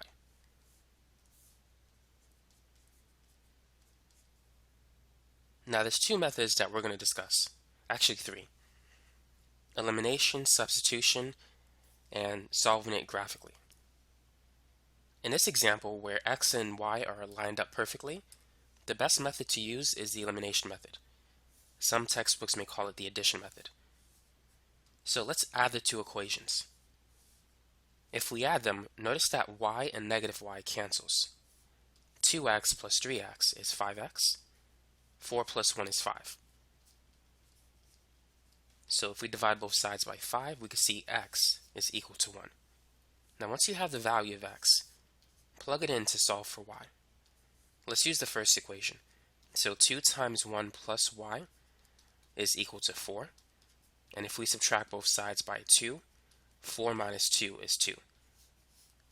So we have the answer 1, 2. And you can check the answer. If you plug this point into the second equation, it should give you 1. 3 times 1 minus 2 is equal to 1. So the answer is 1, 2. Let's try another example. Try this one. Let's say that 2x minus 3y is equal to negative 6, and 5x plus 4y is equal to 31. Let's use the elimination method. Now notice that if we add the two equations, no variables will cancel. So we need to modify the equation. Let's focus on y. What is the least common multiple between 3 and 4? 3 and 4 both go into 12. So let's multiply the first equation by 4 so we can get negative 12y, and the second equation by 3 so we can get positive 12y. Now we need to multiply everything in the first equation by 4. So 2x times 4 is 8x, negative 3y times 4 is negative 12y, and negative 6 times 4 is negative 24. Now for the next equation, we need to multiply everything by 3. So 5x times 3 is 15x, 4y times 3 is 12y, 31 times 3 is 93. Now let's add the two equations. So the y variables cancel. 8 plus 15 is 23, and 93 minus 24 is 69. So now we can divide both sides by 23. 69 divided by 23 is 3. So now that we have the value of x, let's find the value of y using the original equation before we multiplied it by 4. So let's replace x with 3. So 2 times 3 is 6. Next, let's subtract 6 from both sides. Negative 6 minus 6 is negative 12. And negative 12 divided by negative 3 is positive 4. So the answer is 3, 4. X is 3 and y is equal to 4. Now what if you have an equation in this form? Let's say y is equal to 2x plus 3 and y is equal to 7x minus 7. If you see it in this form, the best method to use is the substitution method. So we can replace this y with 7x minus 7 since y is equal to 7x minus 7. So we could say that 7x minus 7 is equal to 2x plus 3. And now we just got to solve for x. So let's subtract both sides by 2x, and simultaneously let's add 7 to both sides. So the x variables will cancel, and the 7's will cancel on the left. 7 minus 2 is 5. 3 plus 7 is 10. So now we could divide both sides by 5. 10 divided by 5 is 2. So x is equal to 2. So now we can use any one of the two equations to find the y value. Let's use the first one. Let's replace x with 2. 2 times 2 is 4 plus 3 is 7. If we use the second equation, we should get the same answer. 7 times 2 is 14. 14 minus 7 is 7. So y is equal to 7. So the answer is 2, 7.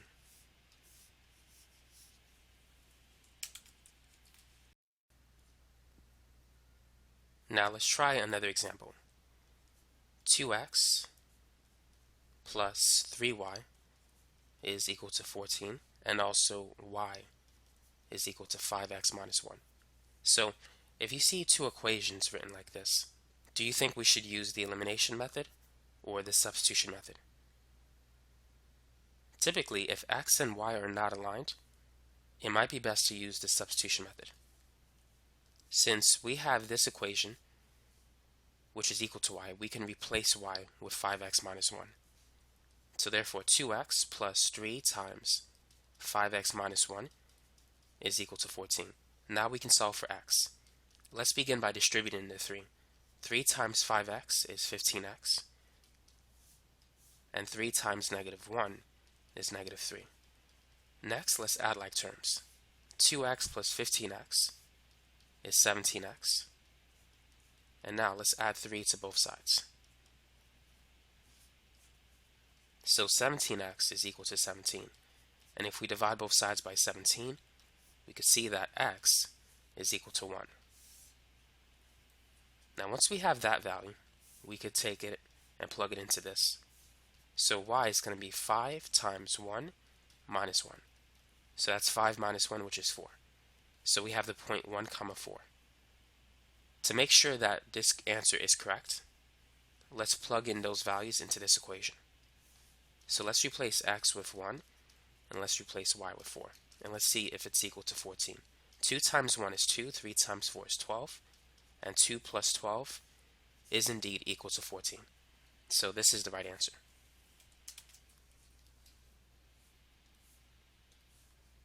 Consider these two equations.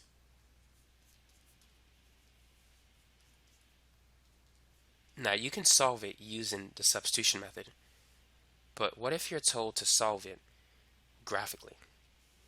What would you do? For a situation like this, you can graph the two equations, and you want to find out where they intersect. The point of intersection is the solution.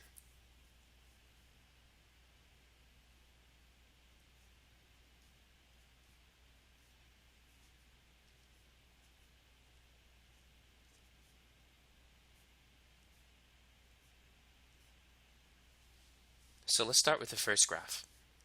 The y-intercept is -5, and it has a slope of 3.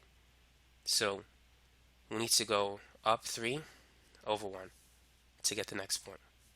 So it's going to be at 1 comma -2. And if we go 1 to the right, up 2, it's going to be 2, 1. 1 to the right, up 2. And then 3, 4. So we can just draw a straight line. Now let's graph the second equation. So the y-intercept is +5. The slope is -2. So we need to go down 2 over 1 to get to the next point. So that's going to be 1, 3. The next one, if we go down 2 over 1, we can see that it's going to be 1, 2. 2, 1. So that's the point of intersection.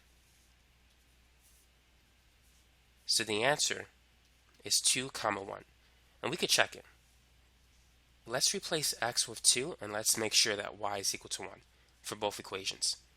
3 times 2 is 6. 6 minus 5 is equal to 1. Now let's check the other equation. -2 times 2 plus 5. -2 times 2 is -4. -4 plus 5 adds up to 1. So this is indeed the right answer. So that's how you can solve a system of equations graphically. Graph both equations and simply find the point of intersection. As you can see, x is 2 and y is 1. Now let's move on to quadratic equations. The first thing that you need to be able to do is you need to be able to solve quadratic equations by factoring. So let's say if we have the equation x squared minus 25 and it's equal to 0. How can we factor this equation and then solve for x? So this equation is in the form a squared minus b squared, also known as the difference of perfect squares. To factor it, it's going to be a plus b times a minus b. So all you got to do is take the square root of these two values, put it in two parentheses, make sure one is positive and the other is negative, and that's it. So let's work on this example. The square root of x squared is x. The square root of 25 is 5. One is going to be positive and the other will be negative. And then set it equal to 0. Next, set each factor equal to 0 and solve for x. So if x plus 5 equals 0, that means x is equal to -5 if you subtract both sides by 5. Here we have to add 5 to both sides, so x is 5. So these are the two answers. Now let's work on some more examples. Try this one. Let's say if we have x squared minus 36 is equal to 0. Go ahead and solve for x. So take a moment, pause the video, and work on this example. So the square root of x squared is x. The square root of 36 is 6. One is going to be positive and the other will be negative. And then let's solve for x. Let's write two equations. The reason why you can do this is because if this is equal to 0, the whole thing is 0. This is also known as the zero product property. Here x is equal to -6, and for the other one x is equal to +6.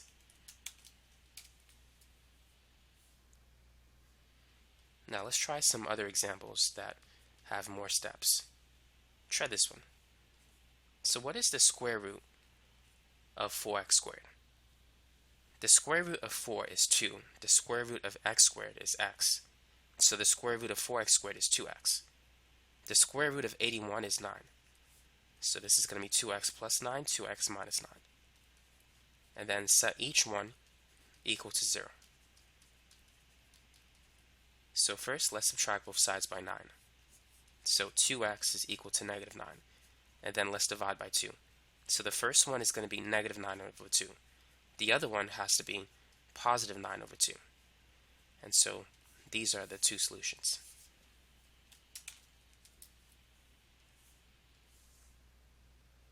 Now what about this one? 16x squared minus 64.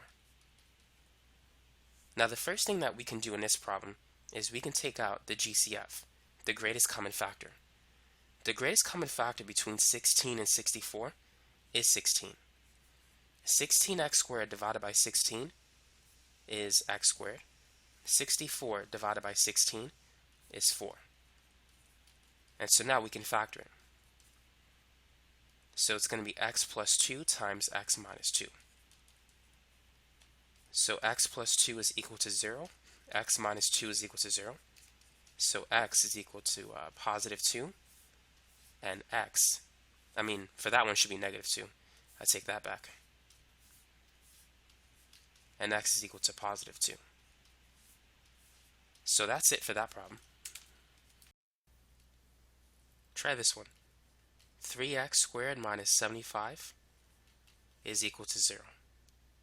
So right now, it's not really advisable to square root 3 or 75 because it's not a perfect square. In this case, always check to see if you can remove the greatest common factor. The greatest common factor is 3. 3x squared divided by 3 is x squared. Negative 75 divided by 3 is negative 25. So now we can factor by perfect squares, the difference of perfect square method. So we know it's going to be x plus 5 times x minus 5. And so x is equal to negative 5 and positive 5. So always check to see if you can take out the GCF. Now what if we have a trinomial where the leading coefficient is 1? How can we factor this expression in order to solve for x? Whenever you have a problem like this, look at the constant term. What two numbers multiply to 15 but add to the middle coefficient 8? So let's make a list. We have 1 and 15 and 3 and 5. 1 plus 15 is 16, so that doesn't work, but 3 plus 5 adds up to 8. So to factor it, it's just going to be x plus 3 times x plus 5. And you could check your work. If you FOIL it, it should give us the original expression. X times x is x squared. X times 5 is 5x. 3 times x is 3x. And 3 times 5 is 15. As you can see, 5x plus 3x adds up to 8x. So it gives us the original expression. So now let's go ahead and solve for x. So let's set each factor equal to 0. And so we can see that x is equal to negative 3 and x is equal to negative 5. Take a minute and try this one. X squared plus 4x minus 21 is equal to 0. So go ahead and work on this example. Now what two numbers multiply to 21 but that add to the middle coefficient 4? It's not going to be 1 and 21. However, 3 and 7 can work. 3 times negative 7 is negative 21. Also, negative 3 times positive 7 is negative 21. But negative 3 plus 7 adds to positive 4. 3 and negative 7 adds to negative 4. So the answer is going to be x minus 3 times x plus 7 in its factored form. So now we can set each factor equal to 0. And so x is equal to 3 and x is equal to negative 7.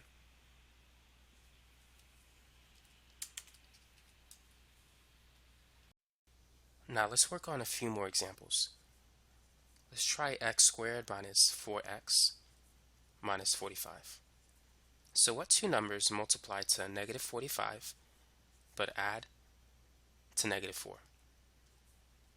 So 1 and negative 45 is not going to work. 2 doesn't go into 45, but 3 does. 3 times 15 is negative 45, but 3 and negative 15 add to negative 12, so that's not going to work. But 5 and negative 9 works. 5 times negative 9 is negative 45, but 5 plus negative 9 adds up to negative 4. So this is going to be x plus 5 times x minus 9. Therefore, x will equal negative 5 and positive 9.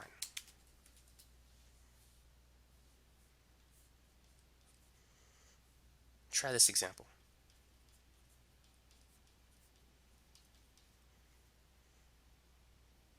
So what two numbers multiply to 35 but add to negative 12? Well, we know 5 times 7 is 37, and also negative 5 times negative 7 is positive 35. I think I said 37, but I meant to say 35. So it's x minus 5 times x minus 7. So x is equal to 5 and 7. Now, if you're not sure how to factor it, you can get the answer using the quadratic equation. So let's get the same answer using that method. Now, this particular equation is in standard form. That is ax squared plus bx plus c. So you need to realize that a is equal to 1, b is negative 12, and c is 35. The quadratic formula helps you to solve for x, and is equal to negative b plus or minus square root b squared minus 4ac divided by 2a. By the way, the quantity that's inside the square root, b squared minus 4ac, is the discriminant. If that value, b squared minus 4ac, if it's greater than 0, that means that you have two real solutions. If it's equal to 0, that means the equation has one real solution. And if it's less than 0, there are two imaginary solutions. So if you ever need to calculate the discriminant, it's simply equal to b squared minus 4ac without the square root. So now let's finish this problem. So b is negative 12. B squared, negative 12 times negative 12, is positive 144. A is 1, and c is 35, divided by 2a, or 2 times 1, which is 2.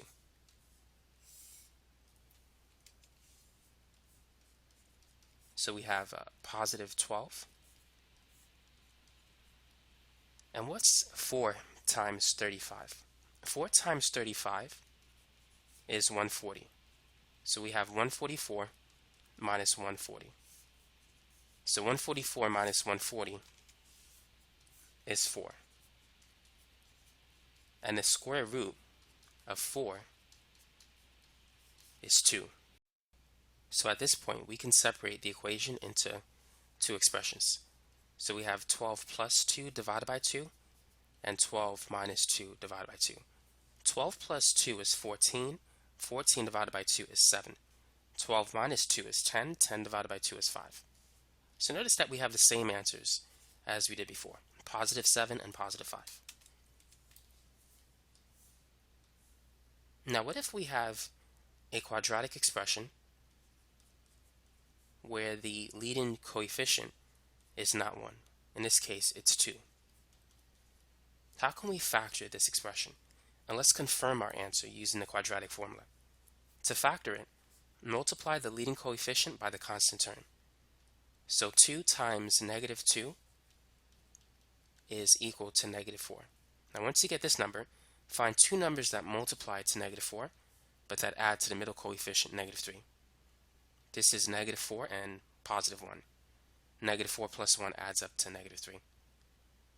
Now, what we're going to do at this point is we're going to replace the middle term with negative 4x plus 1x, because negative 4x plus 1x adds up to negative 3x. And now let's get rid of this. So we have four terms. We're going to factor this expression using a technique called factoring by grouping. In the first two terms, we're going to take out the GCF, the greatest common factor, which is 2x.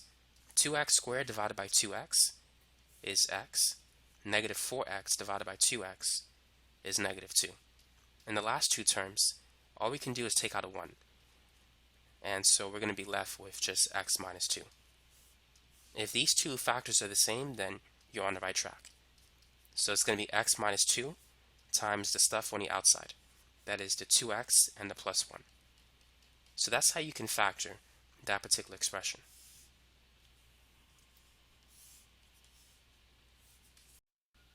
Now let's solve for x. So let's set each factor equal to 0. So x is equal to 2. And for the other one, let's move the 1 to the other side. So it's going to be negative 1 and then divide by 2. So I'm going to write the answers here. X is equal to 2 and also negative 1/2. So now let's confirm the answer using the quadratic formula. So keep in mind this is A, that's B, and this is C. So x is equal to negative b plus or minus the square root of b squared. Negative 3 times negative 3 is positive 9 minus 4a times c, all divided by 2a, which is 2 times 2, that's 4. So negative times negative 3 is positive 3. And on the inside, negative 4 times 2 is negative 8 times this other negative 2, that's positive 16. So it's 9 plus 16 on the inside. 9 plus 16 is 25. And the square root of 25 is 5. So now let's separate into two expressions. So we have 3 plus 5 divided by 4 and 3 minus 5 divided by 4. 3 plus 5 is 8. 8 divided by 4 gives us 2, which is this answer. 3 minus 5 is negative 2. Negative 2 divided by 4 is negative 1/2. So you can also get the answers using the quadratic formula. Now let's work on some more examples. Go ahead and try this one. Factor the quadratic expression and solve the equation. So we got to multiply 6 by negative 15. So 6 times negative 15 is equal to negative 90, which is a large number. So now let's make a list. Whenever you have a large number, it's good to make a list. Let's start with 1. Negative 90 divided by 1 is negative 90. If we divide it by 2, it's negative 45. If we divide it by 3, it's negative 30. To find the factors that go into 90, look at 6 and 15. Factors of 6 are 3 and 2, and factors of 15 are 3 and 5. So I'm going to show you something. So the next number we're going to choose is 5. And if you multiply the remaining numbers, 3, 3, and 2, 3 times 2 is 6, times 3 is 18. So 18 times 5 is 90. If you take negative 90 divided by 5, you're going to get negative 18. You can try that in your calculator. Now, so what should be the next factor? The next factor is 2 and 3, which is 6. And the remaining two numbers are 3 and 5, which is 15. So negative 90 divided by 6 is negative 15. Now the next one we could choose is 3 times 3. 3 times 3 is 9. And what we have left over is 2 and 5. So 9 times 10 is 90. Notice that these two, they differ by 1. But we need to change the sign. 9 plus negative 10 is negative 1, but negative 9 and positive 10 adds up to positive 1. So let's replace 1x with negative 9x plus 10x. And now let's factor by grouping. So in the first two terms, let's take out the GCF, which is 3x. 6x squared divided by 3x is 2x. Negative 9x divided by 3x is negative 3. In the last two terms, let's take out 5. 10x divided by 5 is 2x. Negative 15 divided by 5 is negative 3. And since these two factors are the same, we're on the right track. So it's 2x minus 3 times the stuff on the outside, the 3x plus 5.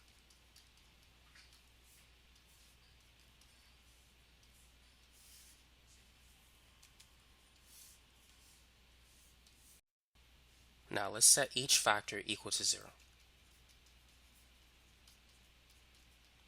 So the first one, let's add 3 to both sides. So 2x is equal to 3, and then divide by 2. So x is equal to 3 over 2. For the next one, let's subtract both sides by 5, and then divide by 3. So it's negative 5/3 and 3 over 2. Now let's try a much harder expression to factor. How would you factor this expression? 15x squared minus 167x minus 156. So this is a challenge problem. Feel free to pause the video and try this example. Use what you know to factor it. So what do you think we should do here? Well, we can multiply 15 times negative 156, and that's going to give us a big number, so I'm going to use the calculator. 15 times 156 is negative 2340. What two numbers multiply to 2340 that add to negative 167? Now that's going to take some time. We can make a list starting from 1, just as we did in the last example, but that can take a very, very long time. In a situation like this, there's another way in which you can factor it. You can basically reverse engineer the problem. You want to use the quadratic formula to help you to factor it. In fact, you can factor any factorable expression using the quadratic formula. Let me show you. So this is a, b, and c. So x is equal to negative b plus or minus b squared. So negative 167 times negative 167 is 27,889 minus 4 times a times c divided by 2a, or 2 times 15, which is 30. So we have 167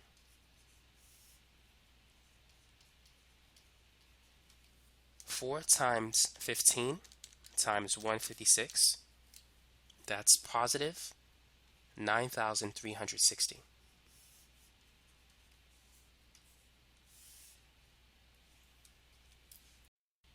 Now let's add the numbers inside the square root. So 27,889 plus 9,360 is 37,249, if I typed that in correctly. So now let's take the square root of that number.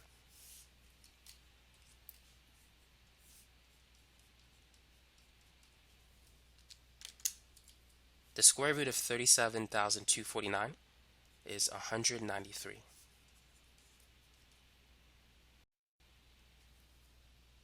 $167 plus 193 is 360, and 360 divided by 30 is 12.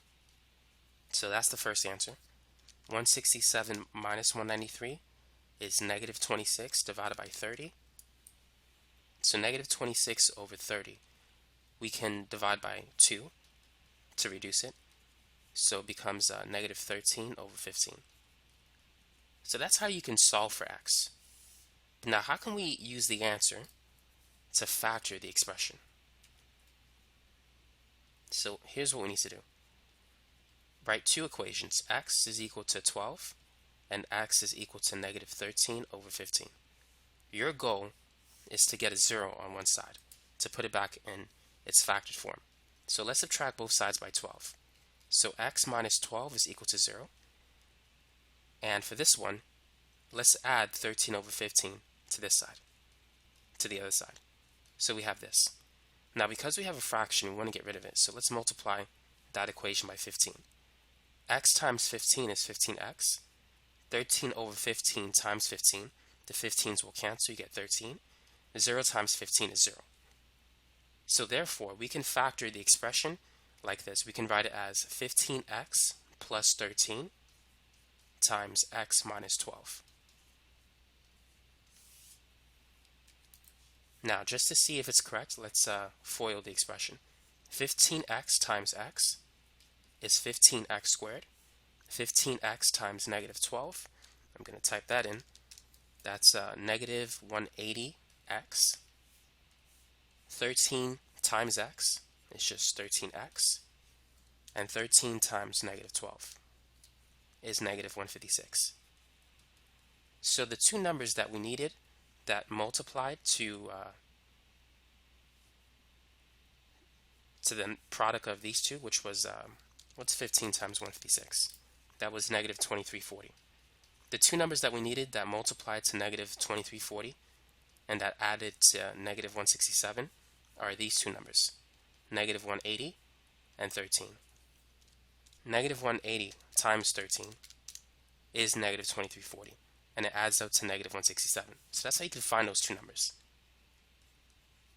And once we combine these two terms, we're going to get the original expression. So now you know how to factor it. So the factored answer is 15x plus 13 times x minus 12.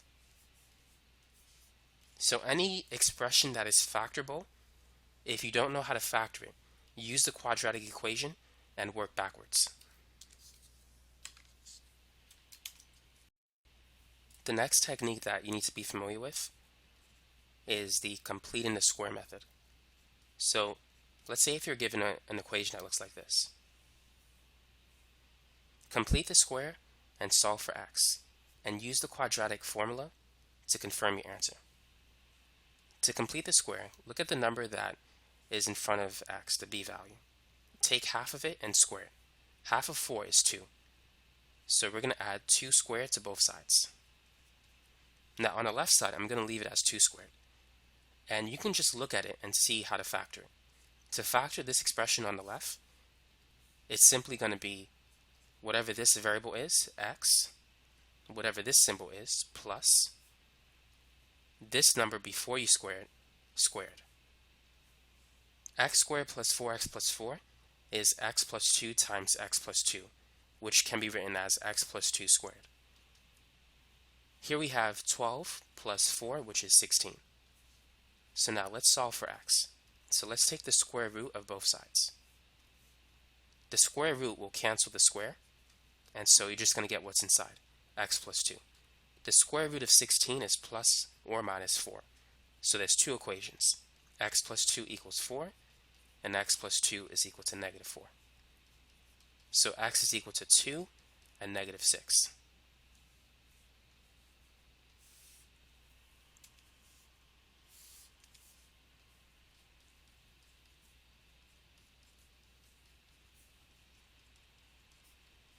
Now let's see if we can get the same answer using the quadratic formula.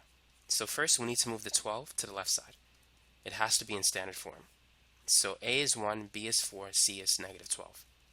So x is equal to negative b plus or minus the square root of b squared, 4 squared is 16, minus 4 times a times c, divided by 2a. 2 times 1 is 2. So negative 4 times negative 12 is positive 48. And 16 plus 48 is 64. The square root of 64 is 8.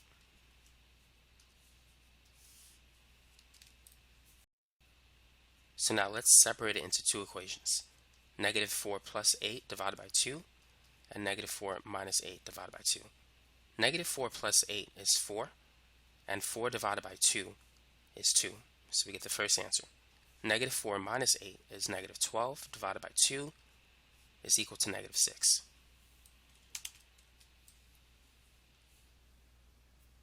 Let's try this one. X squared minus 6x is equal to 24. So go ahead and try this example. Complete the square, solve for x, and confirm your answer using the quadratic formula. So half of 6 is 3. You could ignore the negative sign. So we're going to add 3 squared to both sides. Now to factor the expression on the left, you can just see everything. It's going to be x minus 3 squared. 3 squared is 9. 24 plus 9 is 33. So let's square root both sides. So we have x minus 3 is equal to plus or minus root 33. So now all we need to do is add 3 to both sides. So the final answer is 3 plus or minus root 33. We can't really simplify this expression, so we're going to leave it like this.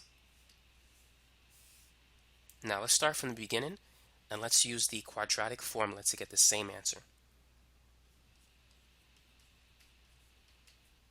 So the first thing we need to do is move the 24 from the right side to the left side. So it's going to be x squared minus 6x minus 24 is equal to 0. So a is 1, b is negative 6, c is negative 24.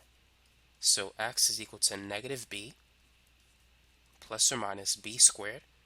Negative 6 times negative 6 is 36, minus 4 times a times c, divided by 2a. So this is 6 plus or minus root 36. Negative 4 times negative 24 is positive 96.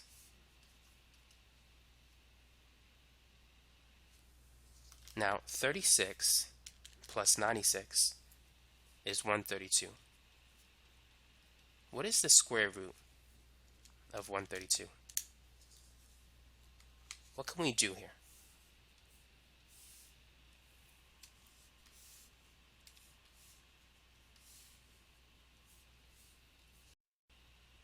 First, we need to find out what numbers multiply to 132.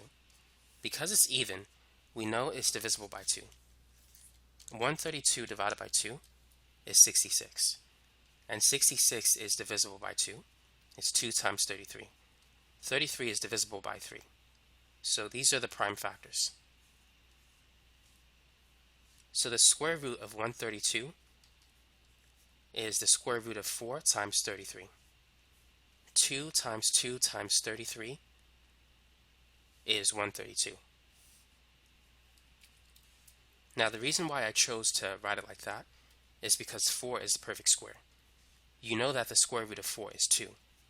So therefore the square root of 132 is 2 root 33. So let's replace root 132 with 2 root 33. So now the next thing we need to do is divide each of these numbers by 2.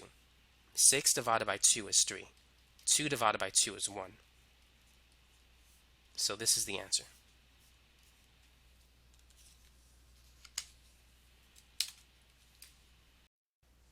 Now let's spend a few minutes talking about how to graph quadratic equations. So let's start with this one, the parent function x squared. And let's draw a rough sketch. This is basically a parabola that opens upward. It looks like a U shape. Negative x squared is a parabola that opens downward. So it looks like this.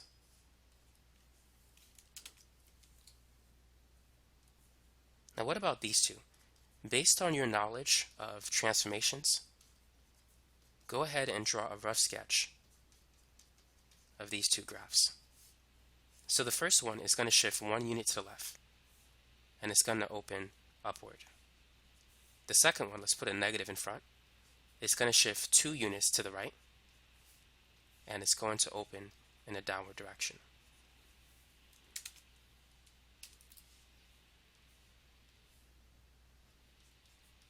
Now what about these two?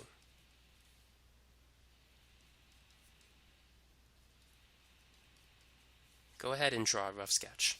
So the first one is going to shift 3 units up, and it's going to open upward. The next one is going to shift up 2 units, but there's a negative in front of the x squared, so it's going to open in a downward direction.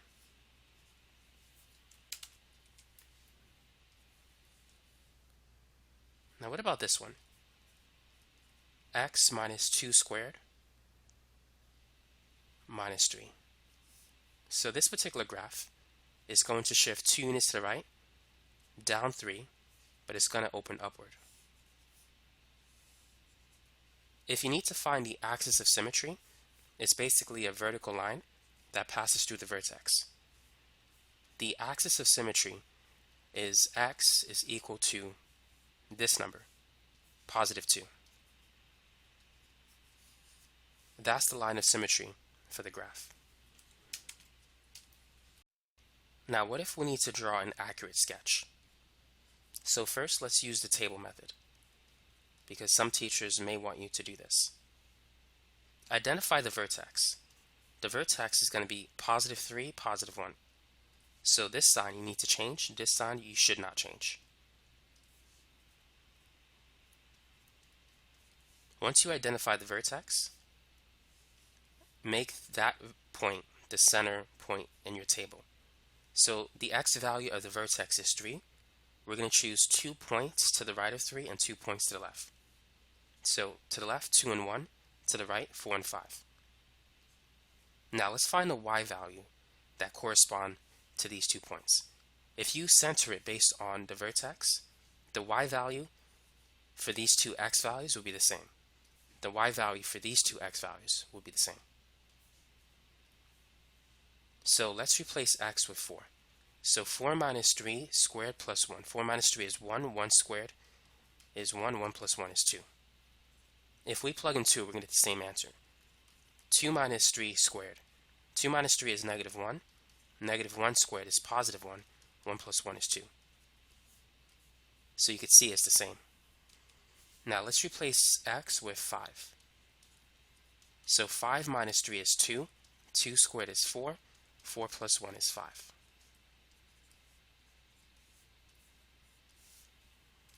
So now we can graph it.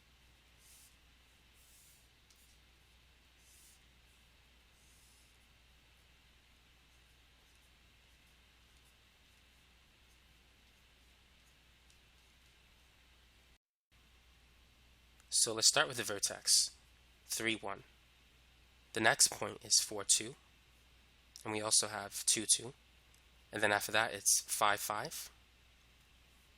And then 1, 5. Now, the other technique involves finding the vertex, and then you can find the next point. To find the second point, travel 1 unit to the right and up 1. To find the next point, travel 2 to the right, up 4. This works if there's a 1 in front of the x value. And the reason why it works is because 1 squared is 1, 2 squared is 4, 3 squared is 9, and so forth. So because 1 squared is 1, as you travel 1 to the right, you need to go up 1. Because 2 squared is 4, as you travel 2 to the right, you need to go up 4. So we're going to use that technique in the next example. But for now, let's go ahead and graph it.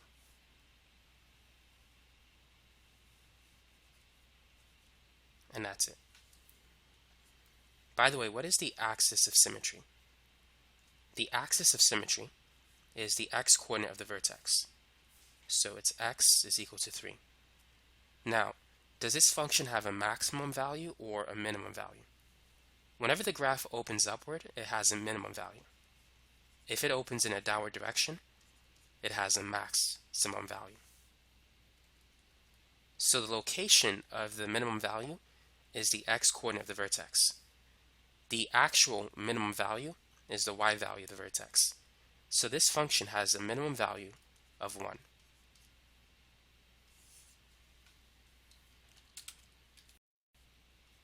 Now let's try this one. Feel free to pause the video.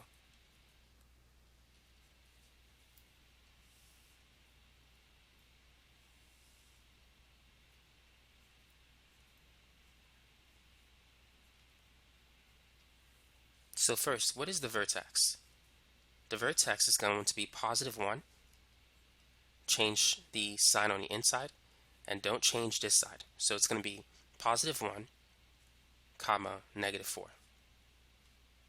The vertex form of a quadratic expression is in the form ax minus h squared plus k, and the vertex is h, comma, k.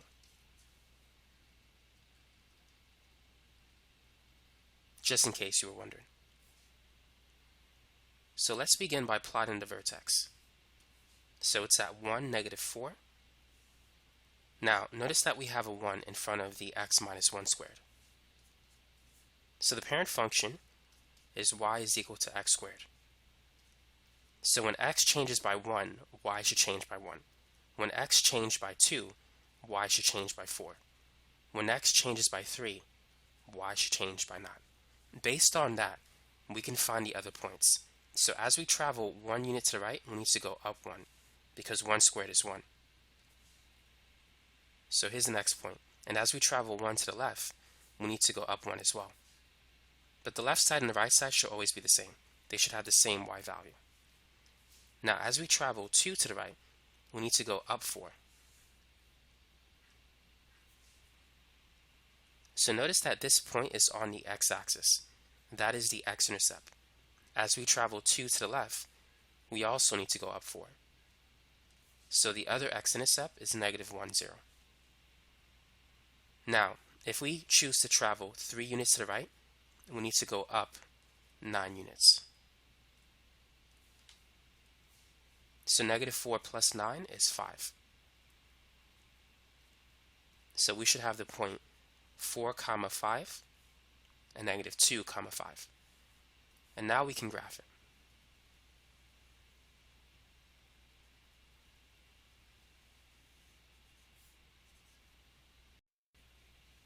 At this point, let's identify the axis of symmetry and the vertex. So the axis of symmetry is x is equal to 1. The vertex, well, we have that, but the minimum value, that's what I meant to say. The minimum value is equal to negative 4.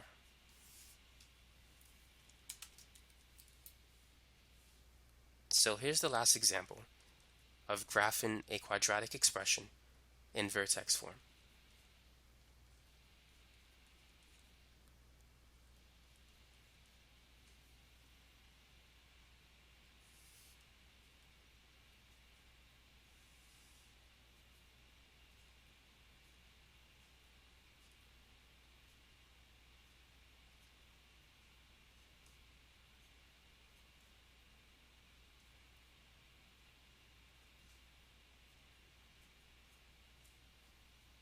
So the vertex is negative 2, 7. So reverse this sign, but keep that the same. The axis of symmetry is x is equal to negative 2. So let's plot the vertex. So negative 2, 7 is over here. Now we don't have y equals x squared. Instead, we have y equals 2x squared. So if we plug in 1, y is going to be 2. And if x changes by 2, 2 squared is 4 times 2 is 8, y is going to change by 8. So as we travel 1 unit to the right, we need to go down 2 units.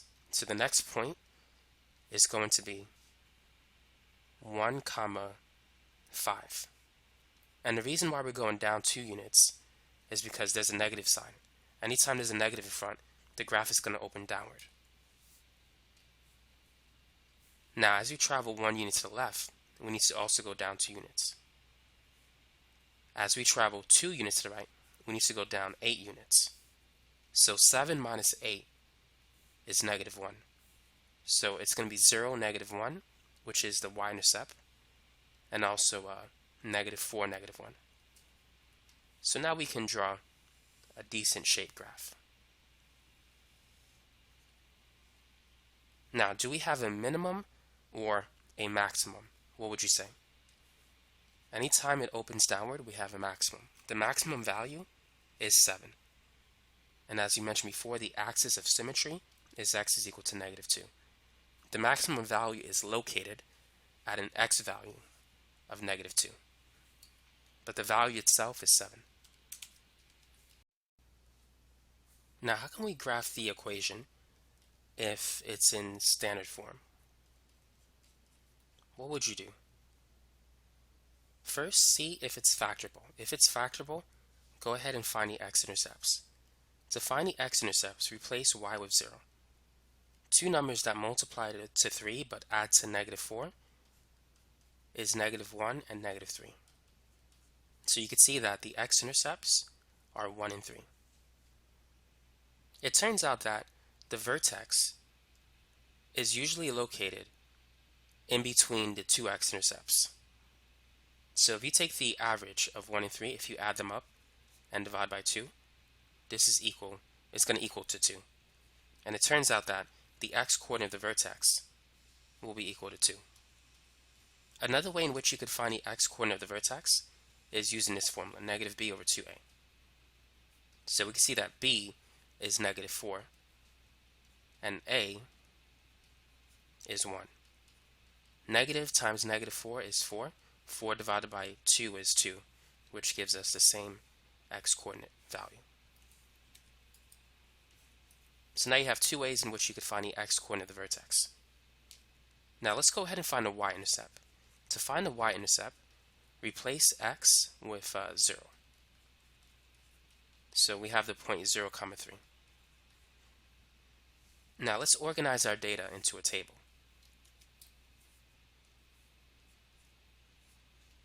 Because with the table, it's easy to find any missing points.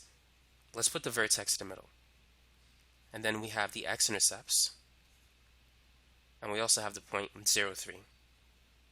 Which means that at 4, it should have the same y value. Since this is the center value, these two must be symmetrical to each other. Now all we need to do is find the y-coordinate of the vertex. So let's plug in 2. 2 squared is 4. 4 times 2 is 8. 4 minus 8 is negative 4. Negative 4 plus 3 is negative 1. Now we can graph it.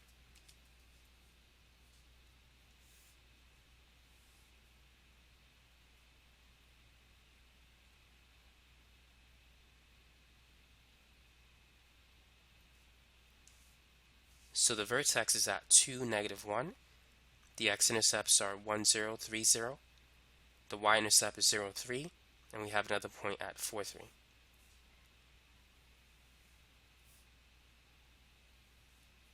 And so that's it. Now, what if it's in standard form? And if we cannot factor it, what can we do? There's two things you can do. You can put it in vertex form, or you could just find the vertex using that equation I showed you earlier and graph it that way.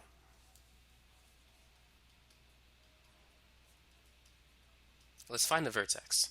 It's negative b divided by 2a, which is 2 once again. Now let's find the y-coordinate of the vertex.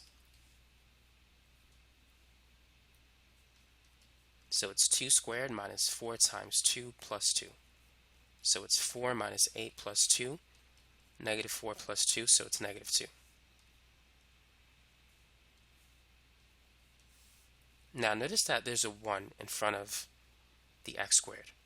So we can find the other points based on that.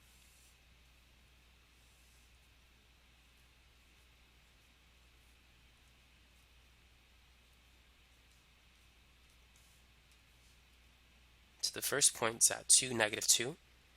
And since 1 squared equals 1, as we travel 1 to the right from the vertex, we need to go up 1, 1 to the left, and up 1 as well. Now 2 squared is 4. As we travel 2 to the right, we can go up 4. So you can graph it using that technique as well. 2 to the left, up 4. So that's the y-intercept, which is 0, 2. And now you can graph it. So that's what you can do if you have it in standard form. Now let's go ahead and put it in vertex form. To do that, you need to use the complete the square method. In this case, we need to take half of this number and square it. Half of 4 is 2, so we're going to add 2 squared to both sides. Now, since we added 2 squared to the right side, we have a choice.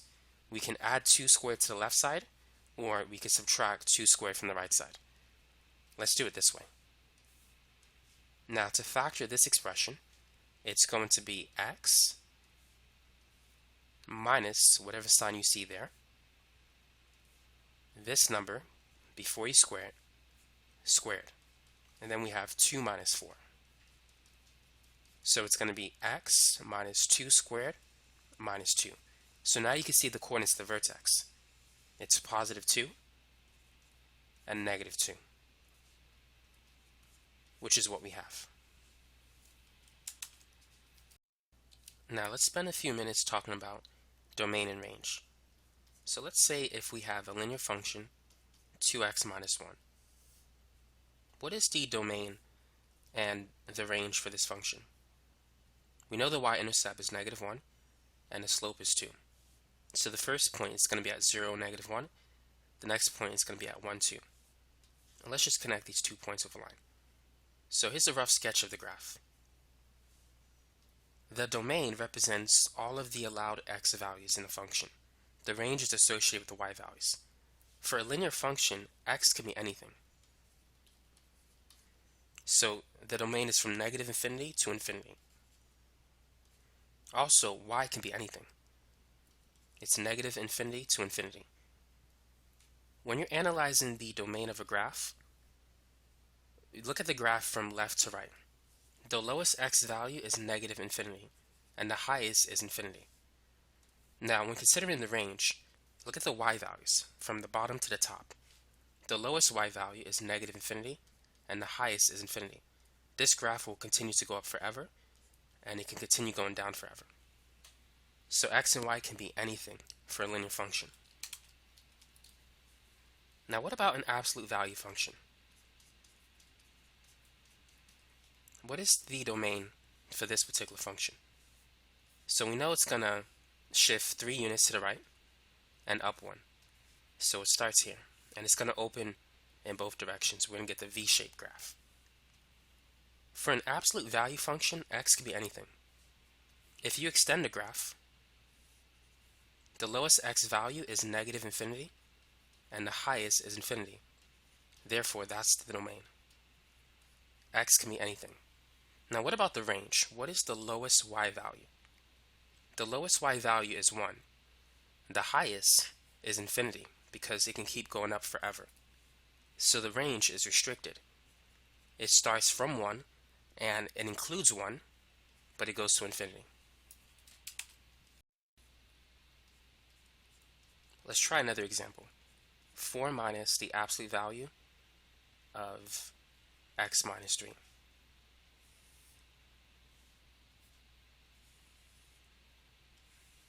So this graph shifts 3 units to the right, and it's going to shift 4 units up. If you want to, you can rewrite it like this. It's -x minus 3 plus 4. So the vertex is at 3, 4. But there's a negative sign in front of it, so it's going to open in a downward direction. So this is just a rough sketch. The domain is going to be the same for any absolute value function. It's -infinity to infinity. However, the range will vary.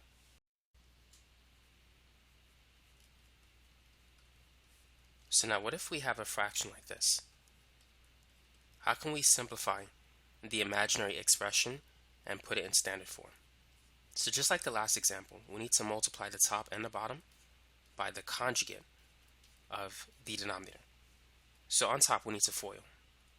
4 times 2, that's going to be 8. And then 4 times I is 4i. On the bottom, I times 2 is 2i. And finally we have I times I, which is just I squared. On the bottom, 2 times 2 is 4. And then it's 2 times I, which is 2i. And then -I times 2, that's -2i. And finally, -I times I is -I squared. So let's combine like terms. We can combine these two. So that's going to be 6i. And we could change I squared to -1. On the bottom, these two terms will cancel, which will always happen whenever you multiply by the conjugate. And -I squared is +1. So whenever you multiply by the conjugate, the imaginary numbers will disappear, which is what we want to happen on the bottom. 8 minus 1 is 7. So we have 7 plus 6i divided by 5. Now to put it in standard form, separate the fraction into 2 smaller fractions. So it's going to be 7 over 5 plus 6 over 5 times I. As we can see, the lowest y value is -infinity. The graph will continue to go all the way to the bottom. The highest y value is 4. So from low to high, the range is from -infinity and it stops at 4. And since it includes 4, we need to use the brackets. You should always use parentheses when dealing with infinity symbols. Now let's graph a quadratic function. X minus 1 squared minus 3. So this graph shifts 1 unit to the right and down 3 units. And there's a positive sign in front of it, so it's going to open in the upward direction. So that's the general shape of the graph. Now let's analyze the domain. X can be anything. The graph starts from negative infinity to infinity. As it goes up, it continually moves towards the left and towards the right. So there's no restrictions on the value of x that we can plug in. Now, the range has restrictions. The lowest y value is negative 3. The highest is infinity. So the range is from negative 3 to infinity. So that's how you can find the domain of quadratic functions, linear functions, and absolute value functions. Consider these two expressions. Go ahead and factor each one and solve for x. On the left side, to factor it, it's x plus 3 times x minus 3. So x is equal to negative 3 and positive 3. On the right side, if you have the sum of perfect squares as opposed to the difference of perfect squares, to factor it, you need to use imaginary numbers. So it's going to be x plus 3i and x minus 3i. So x is going to be negative 3i and positive 3i. The imaginary number I is equal to the square root of negative 1. I squared is negative 1. I cubed is negative I. And I to the fourth is equal to 1. Now, if you're wondering why I cubed is to the negative I cubed is I times I squared. And I squared is negative 1. So negative 1 times I is negative I. So make sure you know those 4 values. Now what about this one? Let's say if x squared plus 10 is equal to 0. What is the value of x? So you can factor it, or you can move the 10 to the other side.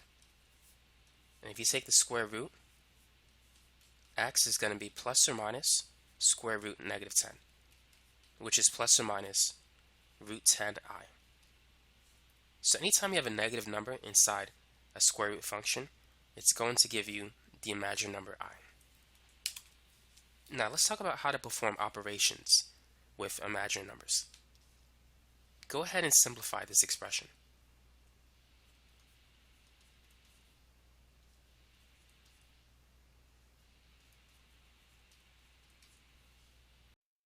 In Algebra 2, you'll see problems like this, which is not too difficult to do.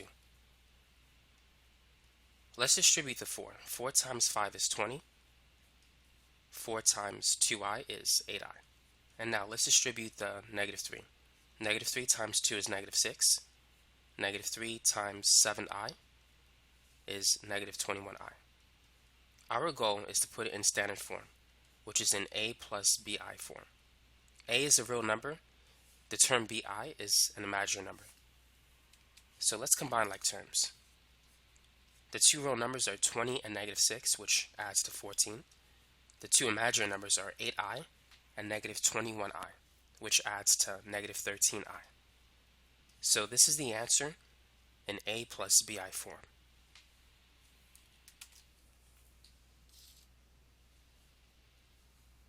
Go ahead and simplify this expression. 2 minus 3i times 4 plus 2i. So let's go ahead and FOIL it. 2 times 4 is 8. 2 times 2i is 4i. And negative 3i times 4 is negative 12i. And finally, negative 3i times 2i is negative 6i squared. So we can combine the two middle terms. 4i minus 12i is negative 8i. I squared is negative 1, so negative 6 times negative 1 is plus 6. So now we can add 8 plus 6, which is 14. And so we have this, 14 minus 8i. What if you were to see a problem like this? What's 5 minus 2i squared? Go ahead and simplify this example. So the first thing you should do is expand it. We can write it like this. And then once again, we're going to FOIL. 5 times 5 is 25. 5 times negative 2i is negative 10i. And then negative 2i times 5 is also negative 10i. And finally, negative 2i times negative 2i is positive 4i squared. So negative 10i plus negative 10i is negative 20i. I squared is negative 1, so 4i squared is negative 4. 25 minus 4 is 21. So this is the answer.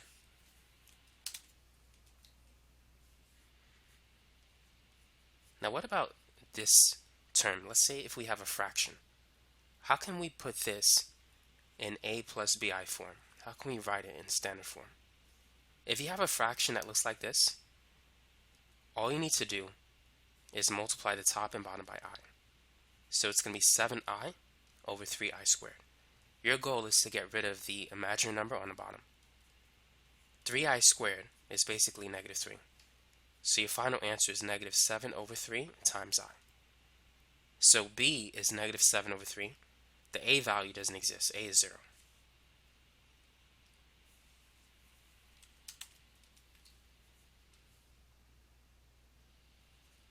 Now how can we put this expression in standard form? If you see this, multiply the top and the bottom by the conjugate of the denominator. The conjugate is going to be the same thing, but all you need to do is change the negative sign into a positive sign. On top, we're going to distribute the 5. 5 times 3 is 15. 5 times I is 5i. On the bottom, we need to FOIL. Whenever you multiply by the conjugate, the two middle terms will cancel. 3 times 3 is 9. 3 times I is 3i. And then negative I times 3 is negative 3i. And negative I times I is negative I squared. So as you can see, the two middle terms cancel. And so we have 15 plus 5i over 9. Negative I squared is positive 1. So 9 plus 1 is 10.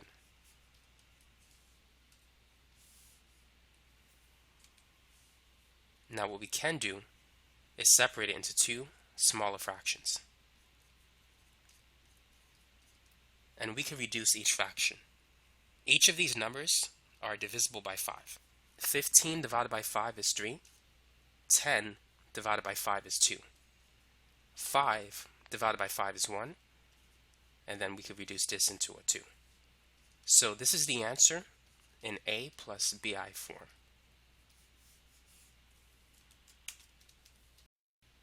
Now what about graphing imaginary numbers? How can we graph this expression?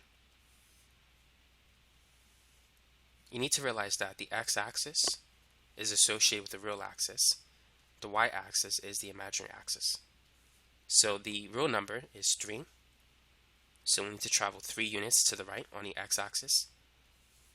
The imaginary part of this expression is 4. So we need to go up 4 units. So 3 plus 4i is located at the point 3, 4. Now how can we find the absolute value of this expression? What is the absolute value of 3 plus 4i? To do that, draw a triangle.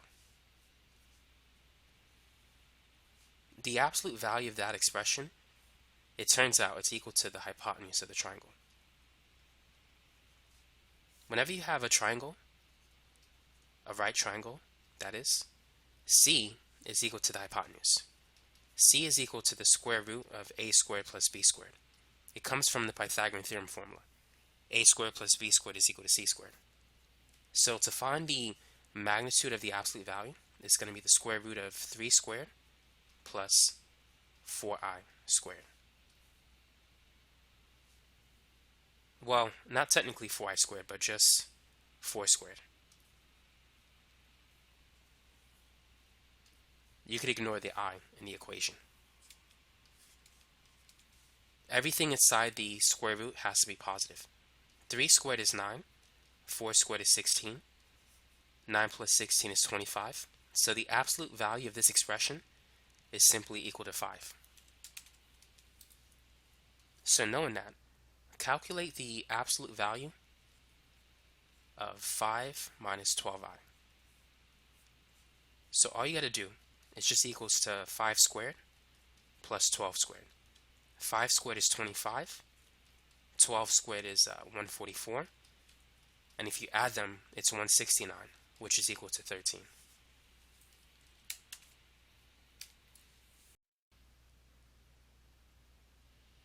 Now, how can we simplify the expression I raised to the 17th power? Sometimes you'll see things like this. You want to first break it down into two numbers, one of which is a multiple of 4. The highest multiple of 4 just under 17 is 16. So you want to write it like this. 16 plus 1 is 17. Now I to the 16 is the same as I to the 4th raised to the 4th power, because 4 times 4 is 16. And if you recall, I to the first power is the square root of negative 1, which we're not going to use. I squared is negative 1, which we can use. I to the third power is negative I, and I to the 4th power is 1. So we can replace I to the 4th with 1. 1 to the 4th is simply 1. So the final answer is equal to I. So I to the 17th simplifies to I. Let's try a few more examples. So let's try I to the 27th. The highest multiple of 4 just under 27 is 24. So 27 is 24 plus 3. And 24 divided by 4 is 6. And I to the 4th power is 1. I to the 3rd, we know it's negative I. 1 to the 6th power is 1. 1 times negative I is negative I. So this is the answer. Let's try one more example. What about I raised to the 34? Feel free to try this one. So this is equal to I raised to the 32 times I raised to the 2nd power. Since 32 is the highest multiple of 4, just under 34. Now, if you're not sure how to find this number, here's what you can do. Take your calculator and divide 34 by 4. 34 divided by 4 is 8.5. So what you do is you separate 8.5 into 8 and 0.5. If you multiply 8 by 4, it will give you the 32. If you multiply the 0.5 by 4, it will give you the 2. And so you're going to use these numbers as the new exponents. This might be useful when dealing with large numbers. Let's say if you want to find I to the 236 or something. That technique might be helpful. Now, 32 divided by 4 is 8, and I squared is negative 1. I to the 4th power is 1, and 1 to the 8th is simply 1. So 1 times negative 1 is negative 1. So that's the final answer.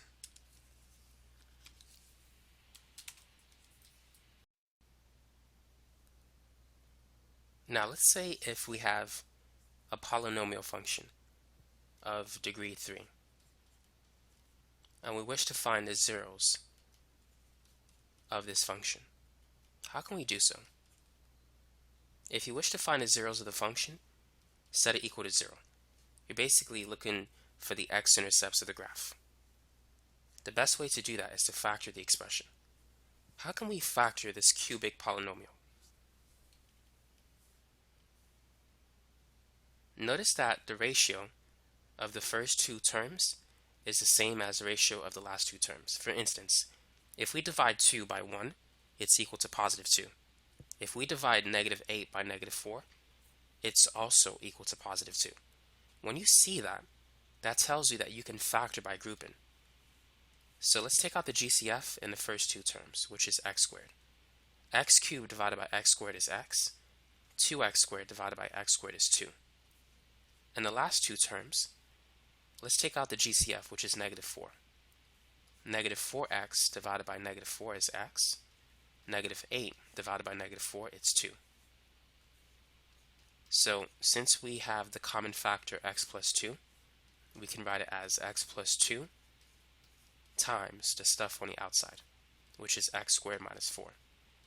And x squared minus 4 is a perfect square. We can factor that as x plus 2 times x minus 2. So we do have a repeat answer, which are these two. So therefore x can be equal to -2 or 2 in this problem. So that's one way in which you can find the zeros of a polynomial function, is by factoring by grouping. That's only going to work if the first two coefficients has the same ratio as the last two coefficients when it's placed in standard form, when the exponents are placed in decreasing order.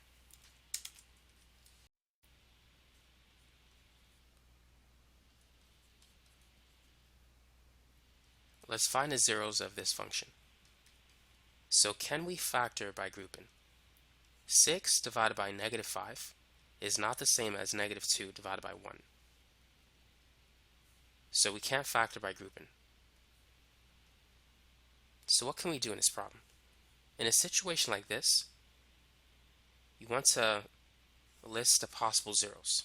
To do that, write out the possible factors of the constant term 6, which are plus or minus 1, plus or minus 2, plus or minus 3, and plus or minus 6, and the factors of the leading coefficient, which is just plus or minus 1. So the zeros of the function can be any one of these numbers. Some of them are the right answers, the others are just there. So these are the possible zeros. So let's start with the smallest number, 1. We want to find out which x value will make the function equal to 0. Once we have that, then we can use synthetic division to find the other zeros. So let's begin by plugging in 1 into the equation. 1 cubed is 1. 1 squared is 1 times 2, that's -2. -5 times 1 is -5, and then plus 6. So we have 1 minus 2, which is -1. -5 plus 6 is +1. -1 plus 1 is 0. So 1 is a factor. So now we're going to use synthetic division to find the other zeros. So let's place the coefficients in this area. So it's going to be 1, -2, -5, and 6. So let's bring down to 1. 1 times 1 is equal to 1. And now let's add. -2 plus 1 is -1. And then multiply. 1 times -1 is -1. And then add. -5 plus -1 adds up to -6. And then multiply. 1 times -6 is -6. So you should get a 0. When you divide x cubed by an x value, you should get x squared. So the first one is going to be 1x squared minus 1x minus 6. So therefore, to factor this particular expression, we need to convert the 0 into its factored form. The 0 that we found was x is equal to 1. In its factored form, it looks like this, x minus 1. If you set x minus 1 equal to 0, you'll get x is equal to 1. Now, the remaining part that we got from the synthetic division, that belongs here. If you FOIL x minus 1 by x squared minus x minus 6, you will get the original expression. So now, we have a trinomial with a leading coefficient of 1. So we can factor it using old techniques. So what two numbers multiply to the constant term of -6, but add to the middle term of -1? This is going to be -3 and 2. So the other two factors are x minus 3, x plus 2. So therefore, x is equal to 1, x is equal to 3, and x is equal to -2. So we can check it. Let's plug in -2 into the equation. It should give us 0.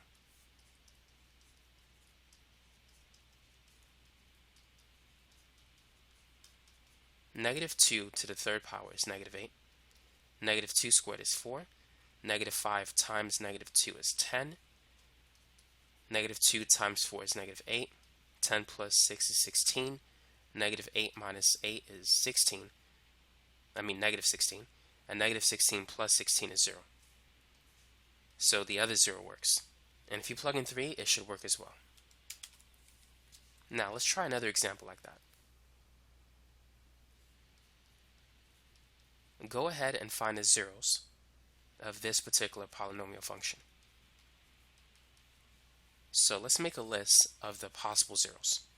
The factors of 24 are 1, 2, 3, 4, 6, 8, 12, and 24. And here the factors of 1 is just 1, so the answer can be any one of these. So let's begin with 1. Let's see if 1 is a solution.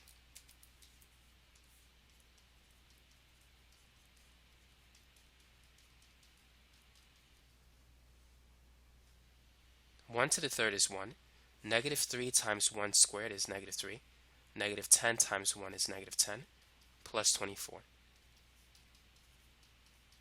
Negative 2 minus 10 is negative 12, plus 24 is positive 12. So 1 is not a 0. Let's try negative 1.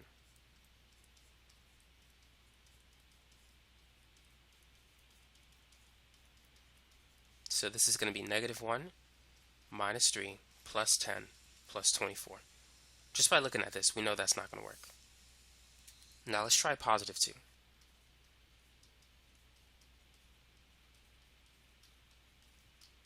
Two to the third power is 8. 2 squared is 4. 10 times 2 is 20. 3 times 4 is 12. Negative 20 plus 24 is positive 4. 8 minus 12 is negative 4. Negative 4 plus 4 is 0. So 2 is one of the zeros. So if x is equal to 2, as a factor, it's x minus 2, which I'm going to write it here for now. Now let's use synthetic division. So make sure you plug in this value, positive 2, for this to work. Now let's write the coefficients that we have here in descendant order. So it's 1, minus 3, negative 10, and 24. So let's bring down to 1. 2 times 1 is 2. Now let's add. Negative 3 plus 2 adds up to negative 1. And now let's multiply. 2 times negative 1 is negative 2. And add. Negative 10 plus negative 2 is negative 12. And then multiply. 2 times negative 12 is negative 24. So we can write this as 1x squared minus 1x minus 12. So that's a trinomial that we can factor. Two numbers that multiply to negative 12 but add to negative 1 are negative 4 and 3. So to completely factor the expression, it's going to be x minus 2 times x minus 4 times x plus 3. So therefore, the solutions are 2, 4, and negative 3. If you have access to a graphing calculator, you can simply graph the function and find the x-intercepts. These numbers will be the x-intercepts. Or you could just go to Google, type in the online graphing calculator, and then you could just go to the first website that you see and literally just graph this function, and you could find these intercepts.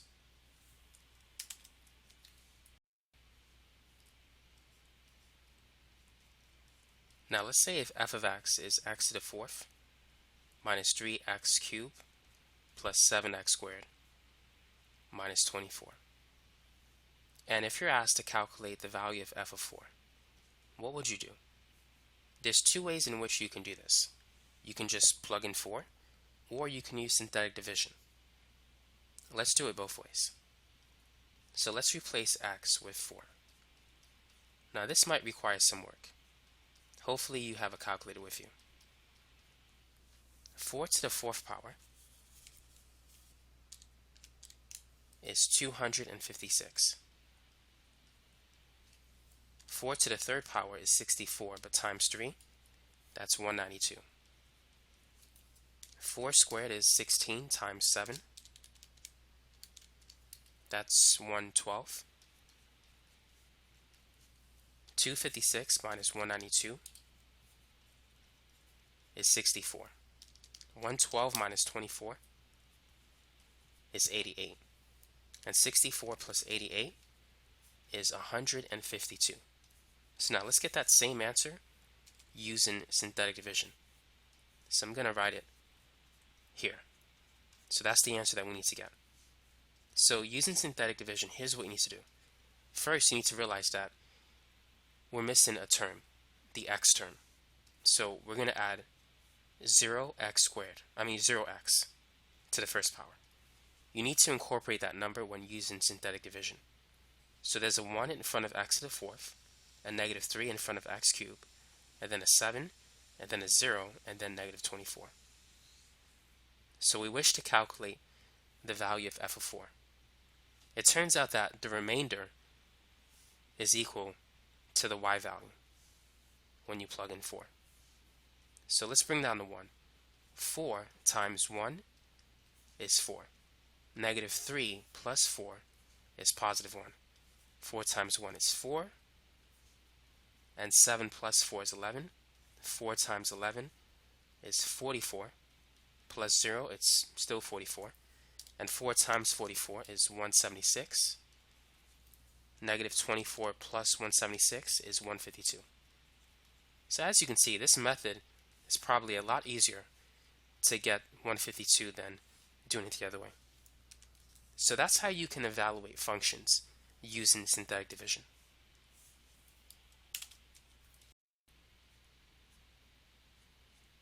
Now let's say if we have this expression, 4x cubed plus 7x minus 5 divided by x minus 2. So divide this function using long division and synthetic division. So let's start with synthetic division. So we have a 4 in front of the x cubed. Now there is no x squared, so we need to put a 0. And then we have a 7 and then a negative 5. Now if we're dividing by x minus 2, that means that x is equal to 2. So let's put a 2 here. Don't use negative 2. So let's bring down the 4. 2 times 4 is 8. 0 plus 8 is 8. 2 times 8 is 16. 7 plus 16 is 23. 2 times 23 is 46. Negative 5 plus 46 is 41. So the remainder is 41. So using synthetic division, the answer can be written this way. By the way, x cubed divided by x will give you x squared. So the first number is associated with x squared. So it's going to be 4x squared plus 8x plus 23 plus the remainder divided by what you tried to divide it by, which was x minus 2. So this whole thing is the answer. So let's get the same thing using long division.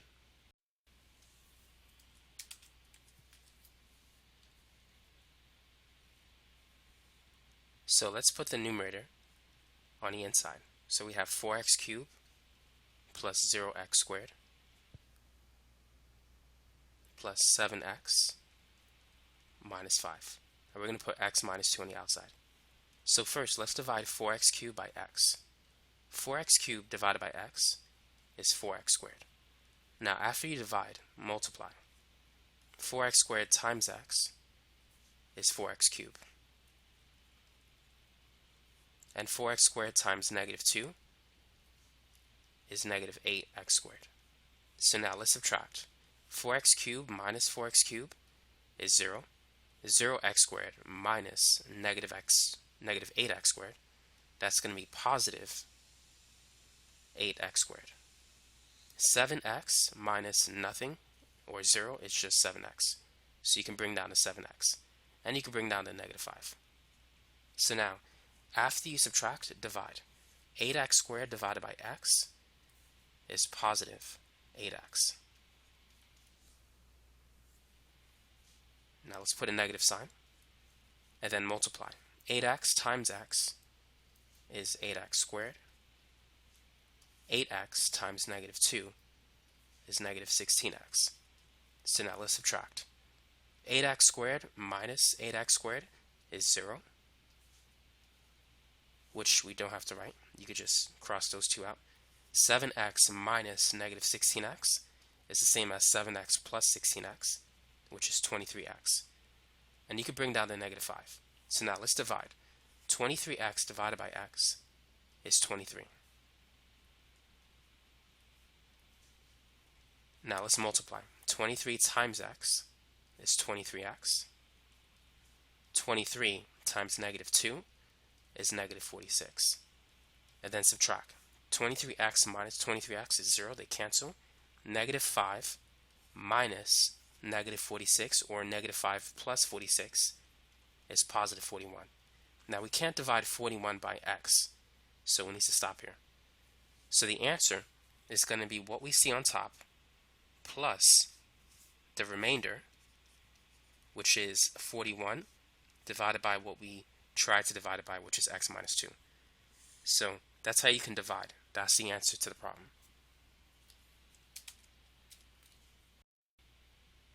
Now let's go over composite functions. Let's say if f of x is equal to x squared plus 4 and g of x is 2x minus 3. What is f of g of x? So to find the value of this expression, we need to replace x with g of x. So we got to take a g and insert it into f, since g is inside of f. So let's write the function for f, but let's not write the x value. So it's going to be x squared plus 4. So instead of writing x squared plus 4, in the case of f, replace x with 2x minus 3. So it's going to be 2x minus 3 squared plus 4. So that's f of g of x. And if we want to, we can FOIL 2x minus 3 squared. 2x minus 3 times 2x minus 3 is going to be 4x squared minus 6x plus 9. So we can combine like terms, negative 6x plus negative 6x, that's negative 12x, and 9 and 4 is 13. So this is f of g of x.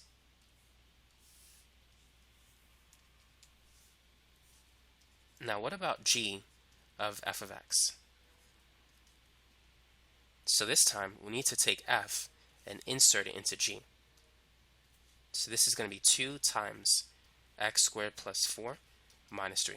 So all we did is we replace x with x squared plus 4. So now let's distribute the 2.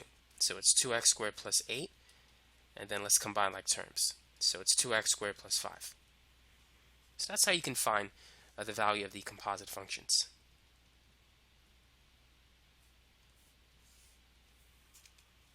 Now how can we evaluate f of g of 3? So first, let's find the value of g of 3. That's 2 times 3 minus 3, which is 6 minus 3, that's 3. So g of 3 is equal to 3, so we can replace g of 3 with 3. So now let's find the value of f of 3. Let's plug it into here. This is going to be 3 squared plus 4, which is 9 plus 4, that's 13. So let me give you another problem. Evaluate g of f of 1. So first, let's find the value of f of 1 using this expression. So it's 1 squared plus 4, f of 1 is 5. So replace f of 1 with 5. So now we're looking for g of 5, which is 2 times 5 minus 3, that's 10 minus 3. So the final answer is 7. So I just want to give you a brief overview into composite functions. Now let's spend some time talking about inverse functions. So let's say if we have the function f of x, and let's say it's x squared minus 5x. What is the inverse function of f of x? How can we find it? To find the inverse function, here's what you need to do. Replace f of x with y. That's the first step. In the next step, switch x and y. And then after that, solve for y. So the first thing we need to do is add 5's to both sides. So this is going to be x plus 5 is equal to y squared. And then take the square root of both sides. So the square root of x plus 5 is equal to y, and it's plus or minus. So then the inverse function is plus or minus root x plus 5.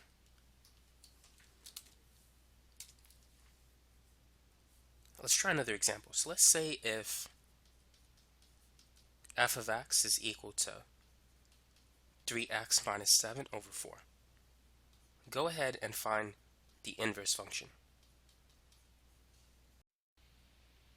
Let's begin by replacing f of x with y. Next, let's switch x and y. And then solve for y. So let's multiply by 4. So 4x is equal to 3y minus 7.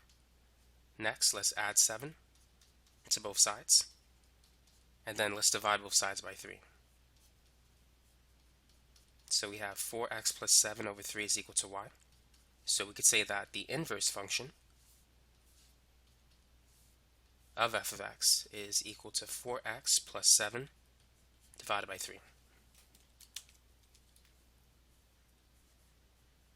So let's say if f of x has the point 2, 3. The inverse function is going to have the point 3, 2. If f of x has the point negative 4, 8, the inverse function is going to be 8, negative 4. So basically, all of the x and y values are switched.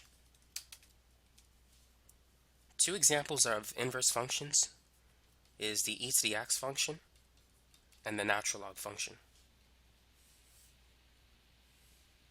Here's a rough sketch of e to the x. Exponential functions, they increase at an increasing rate. Logarithmic functions increase at a decreasing rate. If you plot them, notice that they're symmetrical about the line y equals x. That's a property of inverse functions. They reflect over the line y equals x. So these two are inverses of each other.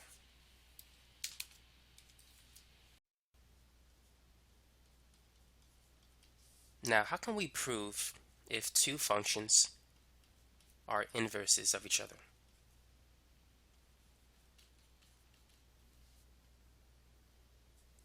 What should we do to find the answer? Now, we know that 3x minus 7 over 4 and 4x plus 7 over 3 are inverses of each other because we found this function from that. But how can we prove that they're inverses of each other? If f and g of x are inverses of each other, then the composite function f of g of x should be equal to x. Also, the composite function g of f of x should also be equal to x. If you can prove that this is true, then f and g are inverses of each other.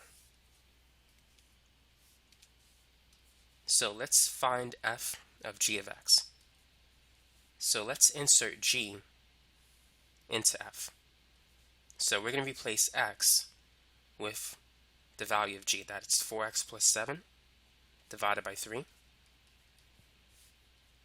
And let's see if the whole thing equals x. So the first thing that we can do is we can divide by 3. The 3's cancel. 3 divided by 3 is 1. And so that leaves us with 4x plus 7 and then minus 7 over 4. 7 minus 7 is 0. And 4x divided by 4 is x. So far, so good. So now we need to test the other one. Let's prove that g of f of x is equal to x. So this time, we're going to take f and insert it into g. So let's replace x with 3x minus 7 divided by 4. So as you can see, we can cancel the 4's. And so we have 3x minus 7 plus 7 left over. Negative 7 plus 7 is 0. So we now have 3x divided by 3, which is x. So that's how you can prove if two functions are inverses of each other. Now let's move on into logarithms. If you see an expression like this, what is log base 2 of 8? What does that equal? To evaluate this expression, there's two things you can do. You can use the change of base formula and type it in your calculator. If you type in log 8 divided by log 2, you will get the answer. Now, to do it without a calculator, ask yourself, how many 2's do I need to multiply to get to 8? 2 raised to the what power is equal to 8? It turns out that 2 to the third power is equal to 8. You need to multiply 3 2's to get to 8. So log base 2 of 8 is 3. So let's work on some examples. What is log base 3 of 81? How many 3's do I need to multiply to get to 81? 3 times 3 is 9, times 3 is 27, times 3 is 81. So I need to multiply 4 3's to get to 81. To convert this to exponential form, this is equivalent to 3 to the fourth is equal to 81. So if you see the expression log base a of b is equal to c, you can convert it to exponential form by doing this. A to the c is equal to b.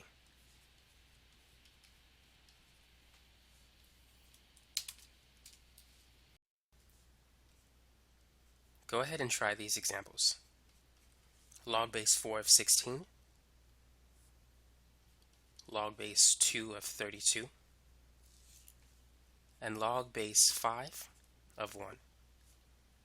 So 4 raised to the what power is 16? It turns out that 4 squared is 16. You need to multiply 2 4's to get to 16. Now 2 raised to the what power is 32? 2 times 2 is 4, times 2 is 8, times 2 is 16, times 2 is 32. So it takes 5 2's to get to 32. So this is equal to 5. 5 to the what power is 1? Anything raised to the 0 power is 1. 5 to the 0 is 1. So log 1 is always equal to 0.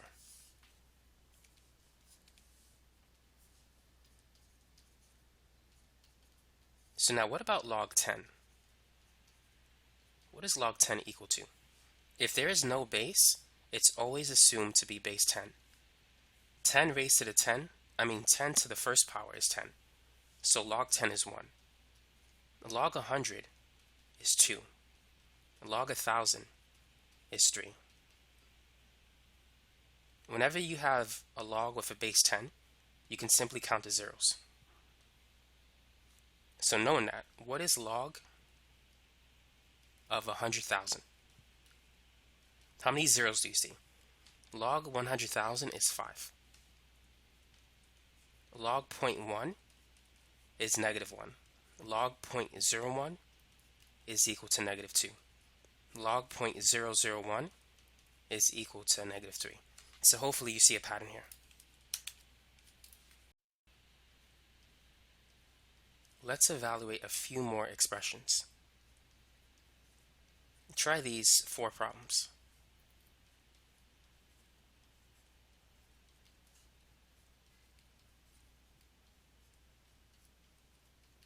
So what is log base 3 of 9? Well, this one is straightforward. 3 squared is 9. 3 times 3 is 9. It takes 2 3's to get to 9. So if that's the case, what is log base 3 of 1 over 9? Now think about it. Now if you recall, x to the negative 2 is the same as 1 over x squared. So by changing the sign of the exponent, we can move the x variable to the bottom. So if you want to move 9 to the bottom, we need to change the exponent. Instead of being 2, it's going to be negative 2. If you think about it, 3 squared is 9. So 3 to the negative 2 is 1 over 9. So anytime you have a fraction here, it means that this answer is going to be negative. Now notice that we have a 9 and 3 in all of these problems. So there's going to be a 2 somewhere. Either it's going to be on the top or on the bottom. Either it's going to be positive or negative. So what is log base 9 of 3? If log base 3 of 9 is 2, log base 9 of 3 is 1 over 2. If you think about it, 9 raised to the half is 3. Anything raised to the half is the same as the square root. 9 to the half is basically the square root of 9, which is 3. Now what about the last one? Log base 9 to the 1/3. So let's review. Anytime this number is bigger than the base, then this is going to be greater than 1. If it's a whole number, it won't be a fraction. If you reverse it, if the base is bigger chances are this is going to be a fraction. And if this is a fraction, this is going to be negative. So this is a fraction. That tells us that it's going to be negative, and the 9 is bigger than the 3, which tells that this should be a fraction. So the final answer is negative 1/2. 9 raised to the negative 1/2 is 1/3. Let's prove it.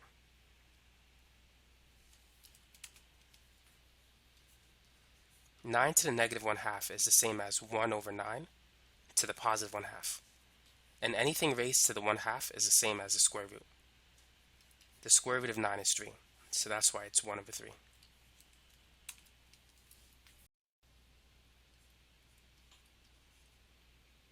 Try these. Log base 4 of 64. Log base 4 of 1 over 64. Log base 64, 4. And log base 64, 1/4. So if you could find the first one, you can easily find the other ones. 4 to the what power is 64? 4 times 4 times 4 is 64, so 4 to the third power is 64. So this one here is reversed. We don't have a fraction, so the answer is going to be positive. If this number is larger, then you simply have to flip 3 over 1. So we're going to have a fraction. It's going to be 1 over 3. Now looking at this one, this number is larger, but it's a fraction. So the answer is going to be negative, but it's going to be negative 3. It's still going to be an integer, since 64 is bigger than 4.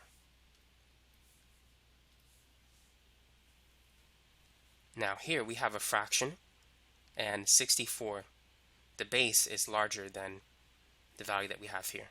64 is greater than 4, so it's going to be negative, and it's going to be a fraction. It's going to be negative 1/3. Hopefully you see a pattern, but if you can find the first one, you can easily find the other ones. So anytime you have a fraction here, the answer will be negative. And if this number is larger, then you shouldn't have a fraction, as in the case of these two. Your answer won't be a fraction. However, if this number is larger, then your answer will be in the form of a fraction. It's going to be the reciprocal of this answer. Now, how can we simplify the expression log base 5 of 125 raised to the 7th power? What can we do? A property of logs allows us to take the exponent and move it to the front. So log a raised to the nth power is n times log a. So what we can do is move the 7 to the front. So this is equivalent to 7 log base 5, 125. Now what is log base 5 of 125? How many 5s do we need to multiply to get to 125? It turns out that 5 to the third power is 125. So log base 5 of 125 is 3. And 3 times 7 is 21. So that's the final answer. Let's try another problem like that. Try this one. Log base 3 of 27 raised to the 4th power. So let's move the 4 to the front. So this is 4 log base 3 of 27. 3 to the third power is 27. So log base 3 of 27 is simply equal to 3. And 4 times 3 is 12.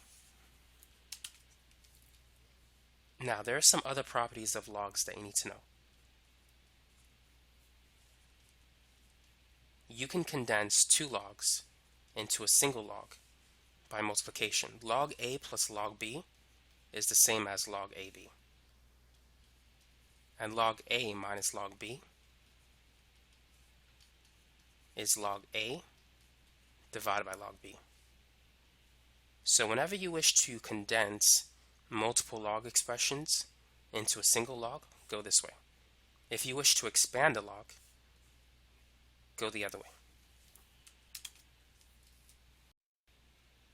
So using all the logarithmic rules that you've learned so far, how can we solve this particular equation? Let's say that log base 2 of 5x minus 6 is equal to 3. What can we do in order to solve for x? Now, if you recall, log base a of b is equal to c. And we could change it to its exponential form. A to the c is equal to b. So for instance, we know that the log base 2 of 8 is equal to 3. To write it in its exponential form, 2 to the third power is equal to 8. So let's apply that technique to this expression. So therefore, we could say 2 raised to the third power is equal to what's inside. So 2 to the third is equal to 5x minus 6. And 2 to the third is 8. So now we just got to solve for x. So let's add 6 to both sides. So 14 is equal to 5x. And then let's divide by 5. So x is 14 over 5.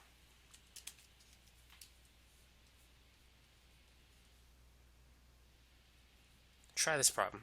Let's say that the log base 4 of 2x minus 8 is equal to log base 4, 5x minus 12.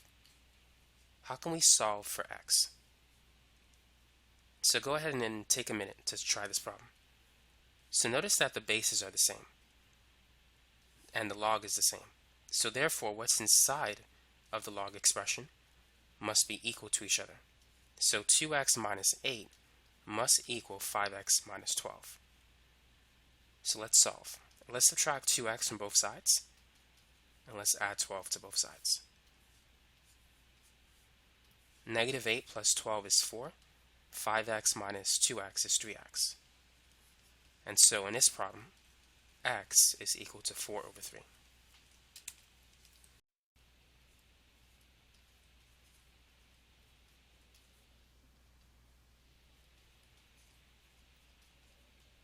So let's say if we have two logs on the left side and a constant on the right side. What can we do in order to solve for x?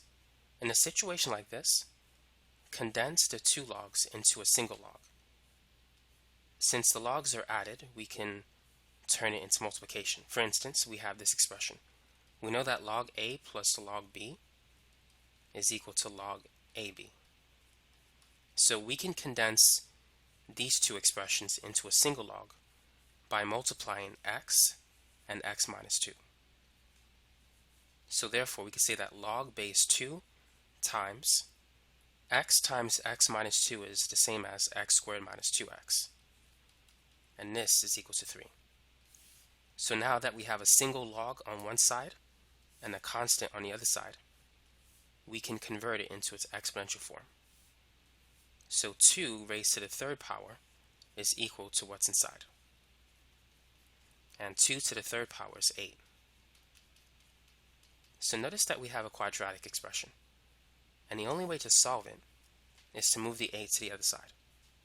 So 0 is equal to x squared minus 2x minus 8.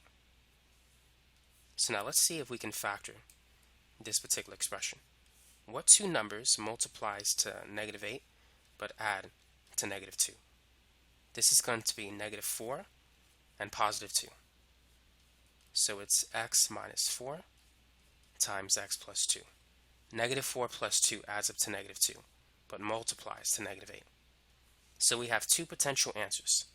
X is equal to 4 and x is equal to negative 2. Now you have to check to make sure both answers work. You can never have a negative number inside a log. So log negative 2 doesn't exist. So this is an extraneous solution.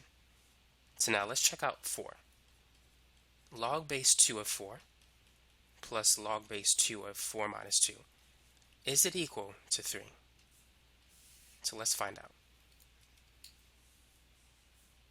2 squared is 4. So log base 2 of 4 is simply equal to 2. 4 minus 2 is 2. So we have log base 2 of 2. And 2 to the first power is 2. So log base 2 of 2 is just 1. And 2 plus 1 is 3. So it does work. Let's try another example like that. Let's try this one. Log base 3, 5x plus 7 minus log base 3, x plus 5. And let's say that is equal to 1. So we have a minus sign, which means we can condense the two logs into a single log by means of division. We have to divide these two. So the equation that we're going to use is this. Log a minus log b is equal to log a divided by log b.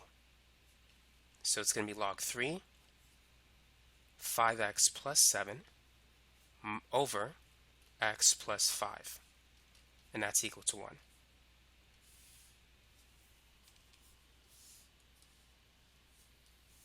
So now let's convert it into its exponential form. 3 to the first power is equal to what's inside.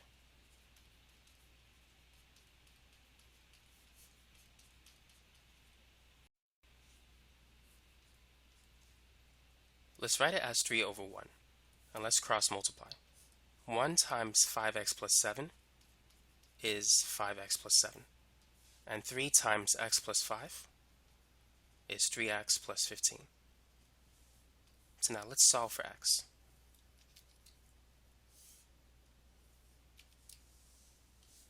So let's subtract both sides by 3x, and let's subtract both sides by 7. 5x minus 3x is 2x. 15 minus 7 is 8. And if we divide both sides by 2, x is 4. So now let's check to see if that's correct. So let's plug in 4. 5 times 4 is 20 plus 7, that's 27. 4 plus 5 is 9. What is log base 3 of 27? Now 3 to the third power is 27. So this is equal to 3. And 3 squared is 9, so log base 3 of 9 is 2. And 3 minus 2 is 1, so it works. Now let's spend some time talking about how to simplify radical expressions. How can we simplify the square root of 18? To do this, you need to know the common perfect squares. For instance, 1 squared is 1, 2 squared is 4, 3 squared is 9, 4 squared is 16, 5 squared is 25, 6 squared is 36, and so forth. So which of these perfect squares can go into 18? The highest perfect square that can go into 18 is 9. So 18 is 9 times 2, and the square root of 9 is 3. So square root 18 is also 3 root 2. So that's how you can simplify a radical expression. Try this one. Go ahead and simplify the square root of 75. So notice that 25 goes into 75. 75 divided by 25 is 3, and the square root of 25 is 5. So that's how you can simplify it. What about the square root of 80? 80 is divisible by 4 and by 16, but choose the perfect square with the higher value. 80 divided by 16 is 5, and the square root of 16 is 4, so it's 4 root 5.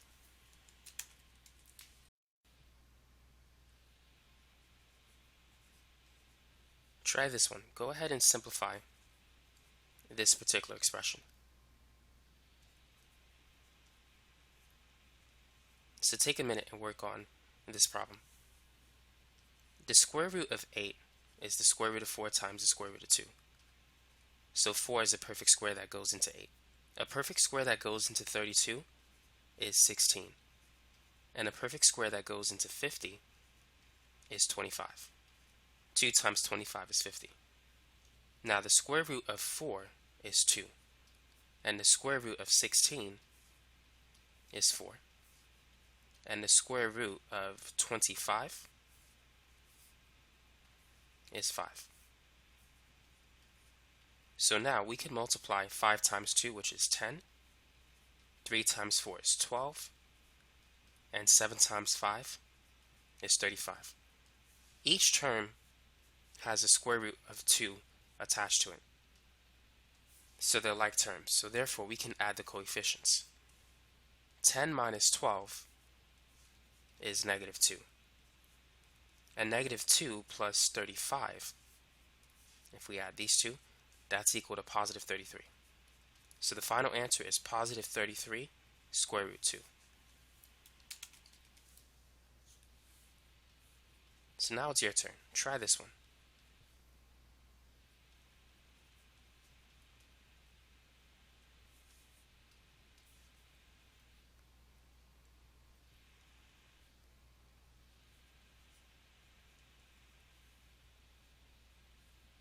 A perfect square that goes into 27 is 9.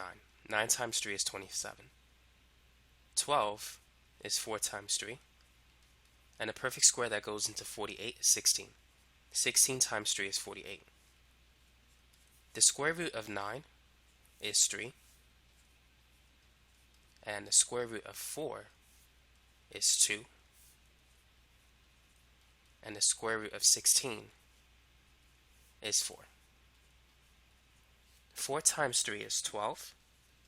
5 times 2 is 10. 9 times 4 is 36. 12 minus 10 is 2. And 2 plus 36 is 38. So the final answer is 38 square root 3. So now you know how to add and subtract radical expressions. If you see a test question that looks like this, and it tells you to simplify the expression, what would you do? To simplify it, you need to rationalize the denominator. That is to get rid of the square root in the bottom. To do that, multiply the top and the bottom by the square root of 3. The square root of 3 times the square root of 3 is the square root of 9.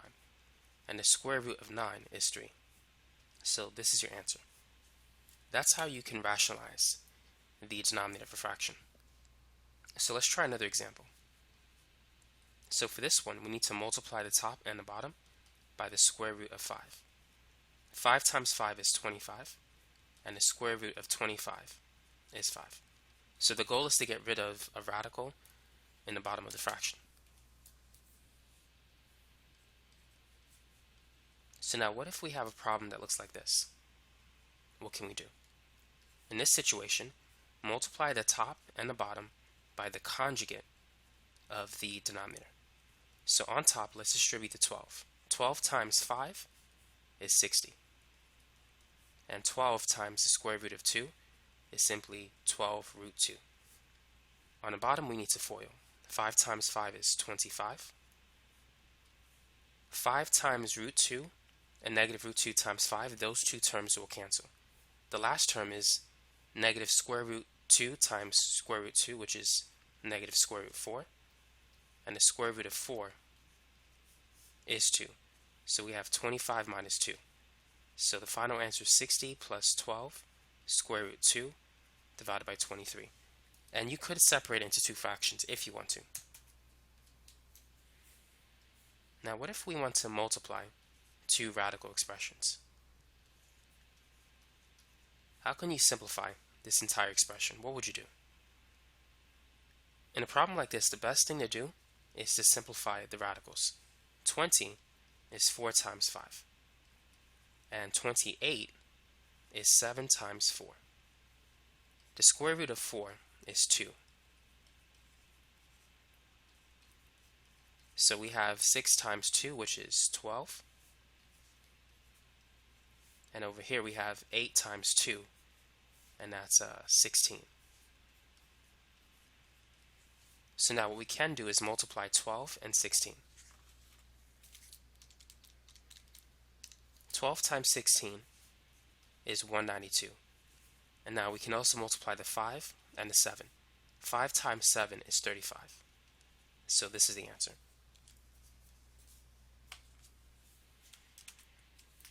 Now what about dividing two numbers inside a radical? How can we simplify an expression that looks like that? So what you want to do is break it down into smaller numbers. This is equivalent to the square root of 160 divided by the square root of 45. So 160 is basically 16 times 10. 45 is 9 times 5. So the square root of 16 is 4. Radical 10, we can make it radical 5 and times radical 2. 5 times 2 is 10. And the square root of 9 is 3. So notice that we can cancel the square root 5. So the final answer is 4 square root 2 divided by 3. You just have to break down the large numbers into smaller numbers and cancel.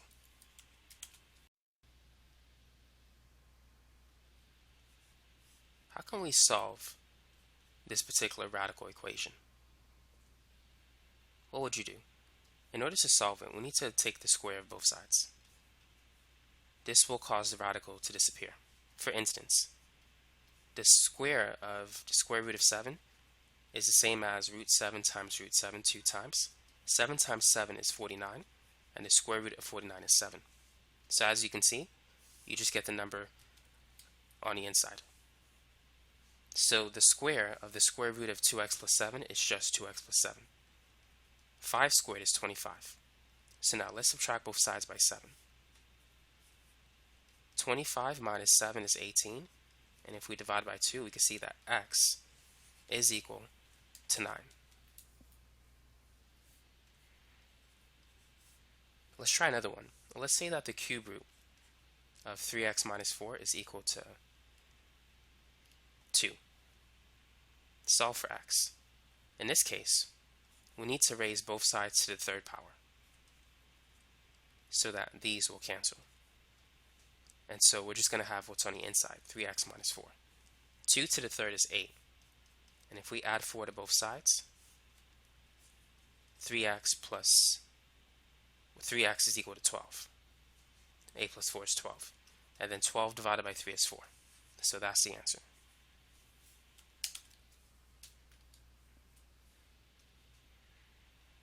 Now the last thing that we need to cover in this section is graphing radical functions.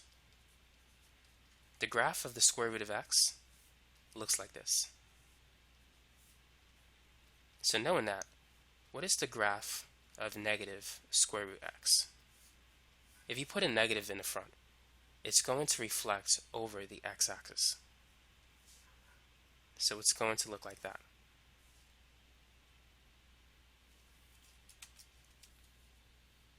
Now what if we put a negative on the inside?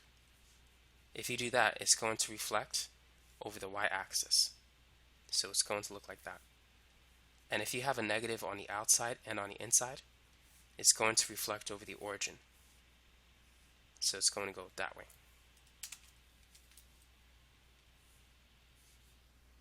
Let's draw a rough sketch of this graph using your knowledge of transformations. And also, let's write the domain and range of the function. So in this case, there's no reflection over the x and y axis. Inside the radical, there's a positive sign in front of the x, and outside of it, there's a positive sign. So it should be going this way. But we need to find the new origin. So it's been shifted 2 units to the right and up 3 units. So the graph is going to go like that. So what is the domain of the function?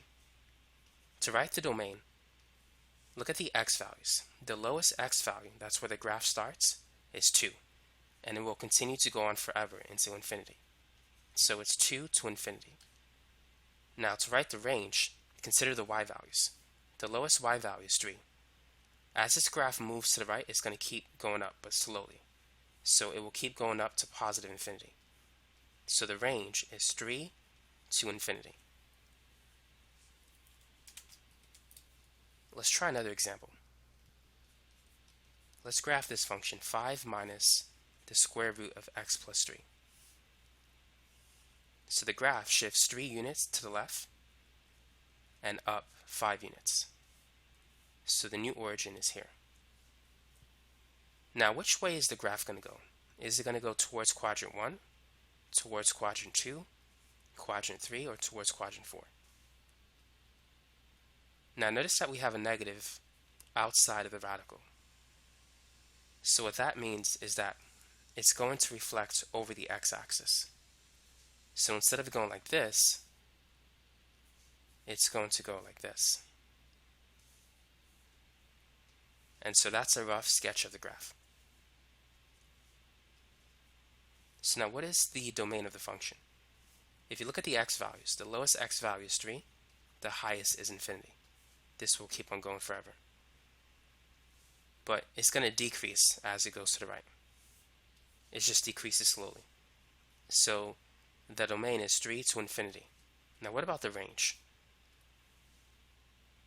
This is going to keep going down slowly but forever. So the lowest y value is negative infinity. The highest is 5. So the range is from negative infinity to 5. Now let's move on to our last topic of the day. That is simplifying rational expressions, or expressions with fractions.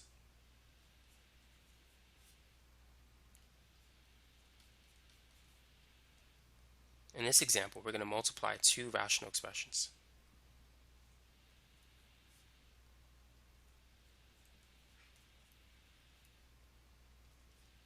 Go ahead and simplify this example.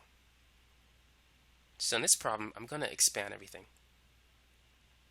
24, we can write it as 8 times 3. X squared is x times x. Y cubed is y times y times y. 15, we could break it down into 5 and 3. Now, focusing on the 18, we can make that 6 times 3. And x to the 5 means that we have 5 x values, and y cubed, 3y values. 48 is 8 times 6, and x to the 4th means that we have 4 x values, and we have a y value. So we can cancel an 8, we can cancel a 6, and we can cancel a 3. So we have a 3 on top and a 5 on the bottom.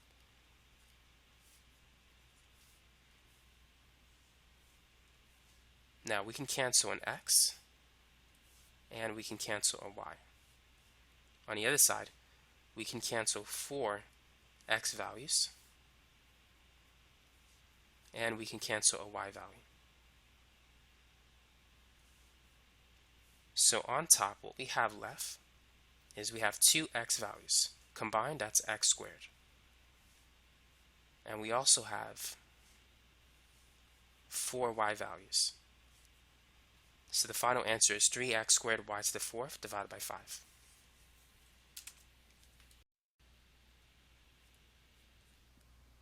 Now let's multiply two rational expressions.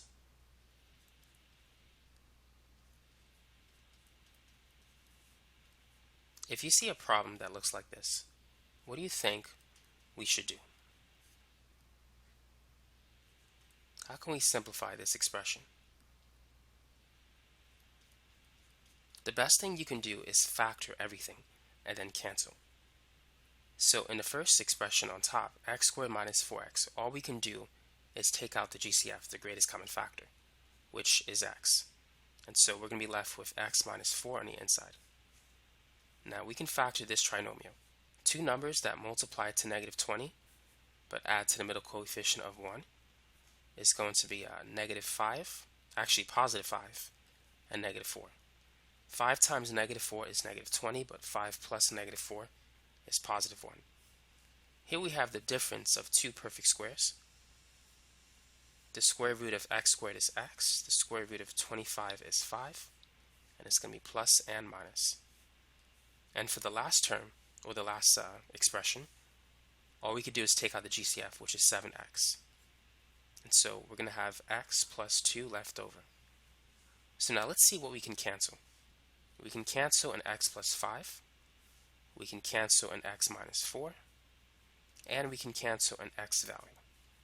So the final answer is x minus 5 divided by 7 over x plus 2.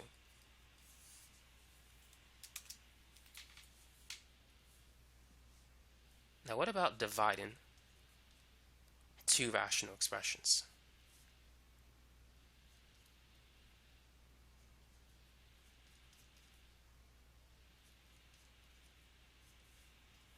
So let's put a division symbol.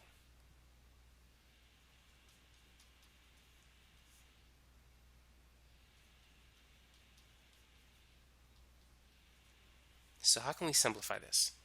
Perhaps you heard of the expression keep, change, flip. So this expression is equivalent to the following expression. We're going to keep the first fraction the same way. We're not going to change it. We're just going to rewrite it. We're going to flip the symbol, or we're going to flip division into multiplication. Change division into multiplication.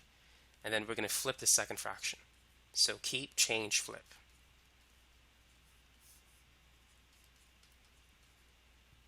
So now that we wrote our equivalent expression, let's factor everything so we can cancel. So in this expression, let's begin by taking out a 4. So we're going to have x squared minus 4. And we can factor x squared minus 4 as x plus 2 times x minus 2, since we have the difference of perfect squares. Now for this particular trinomial, what two numbers multiply to 12 but add to 7? This is going to be x plus 3 and x plus 4. 3 times 4 is 12, 3 plus 4 is 7. Here we can take out the GCF, which is 5. And so we're going to have x minus 4 left over. And for this one, two numbers that multiply to negative 15 but add to a negative 2 is negative 5 and 3. So it's going to be x minus 5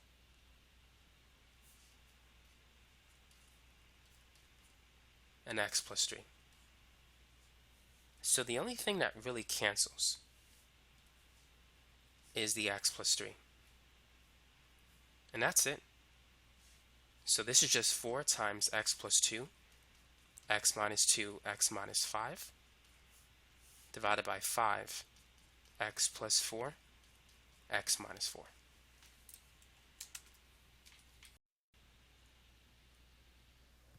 Simplify the following expression. 5 divided by x plus 2 plus 3 divided by x minus 1. So, if you wish to add or subtract rational expressions, you need to find the common denominator, which is simply a combination of these two. So the fraction on the right, multiply top and bottom by the other denominator. And for the fraction on the left, let's multiply the top and the bottom by the other denominator, that is x minus 1. So let's distribute the 5 to the x minus 1. So it's going to be 5x minus 5. And let's distribute 3 to x plus 2. So it's going to be 3x plus 6. Now, since the denominator is the same for both fractions, we can add the numerators. So 5x plus 3x is 8x. Negative 5 plus 6 is positive 1. And we can write this as a single fraction. So this is how you can simplify this problem. It's by combining it into a single fraction. Let's try another example. So go ahead and simplify this rational expression. So let's multiply this fraction by x minus 2. Let's multiply the other fraction by x plus 3. So let's distribute the 8x to x plus 3. So it's going to be 8x squared plus 24x divided by the common denominator. And on the right side, we need to FOIL. 7x times x is 7x squared. 7x times negative 2 is negative 14x. Negative 3 times x, negative 3x. Negative 3 times negative 2 is positive 6. And on the bottom, let's just keep it the way it is. So now let's combine like terms. 8x squared plus 7x squared is simply 15. That does not look like a 5. 15x squared. Negative 14x minus 3x is negative 17x. And 24x plus negative 17x is positive 7x. And the last term is a 6. And then we can divide everything by the common denominator. So this is the answer.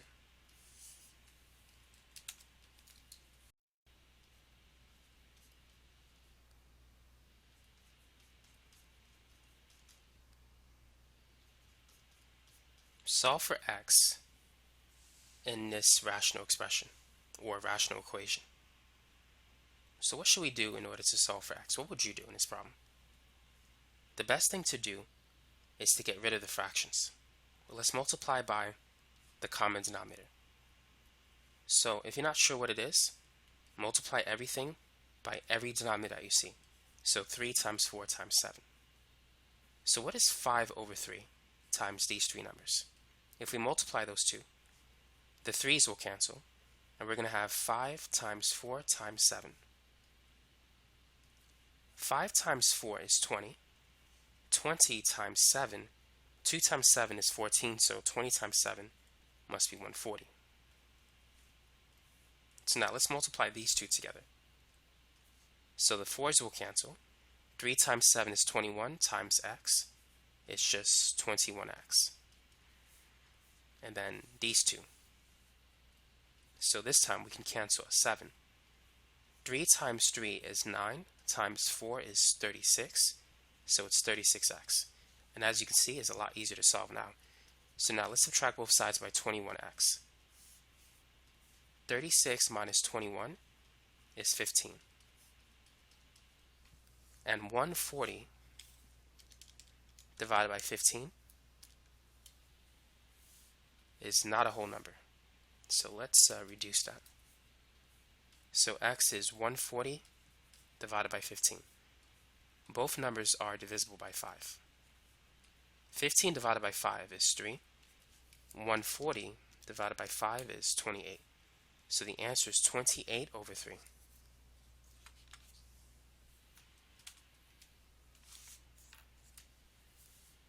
Let's solve another rational equation.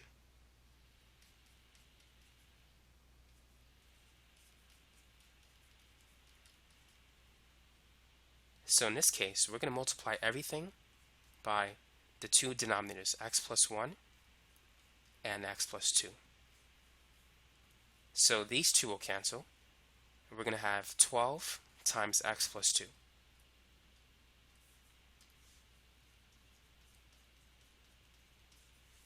If we take this fraction and multiply it by these two terms, the x plus 2 term will cancel, and we're just going to have 8 times x plus 1 left over.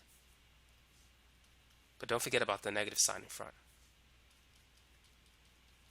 Now this 2 we need to multiply by both terms. So let's distribute the 12 to the x plus 2. That's going to be 12x plus 24. Now let's distribute the negative 8. So it's negative 8x minus 8. Let's FOIL x plus 1 times x plus 2.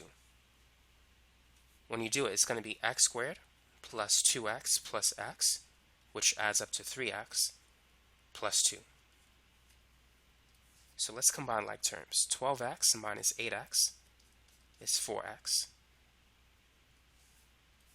24 minus 8 is 16. And let's distribute this too. So it's going to be 2x squared plus 6x plus 4.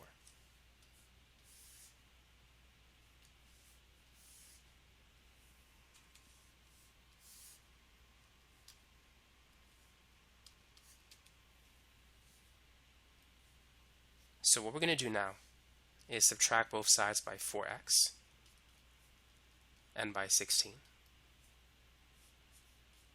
So on the left side, it's 0. On the right side, 6x minus 4x is 2x. 4 minus 16 is negative 12. So let's divide everything by 2. 0 divided by 2 is 0. This is going to be x squared plus 1x minus 6.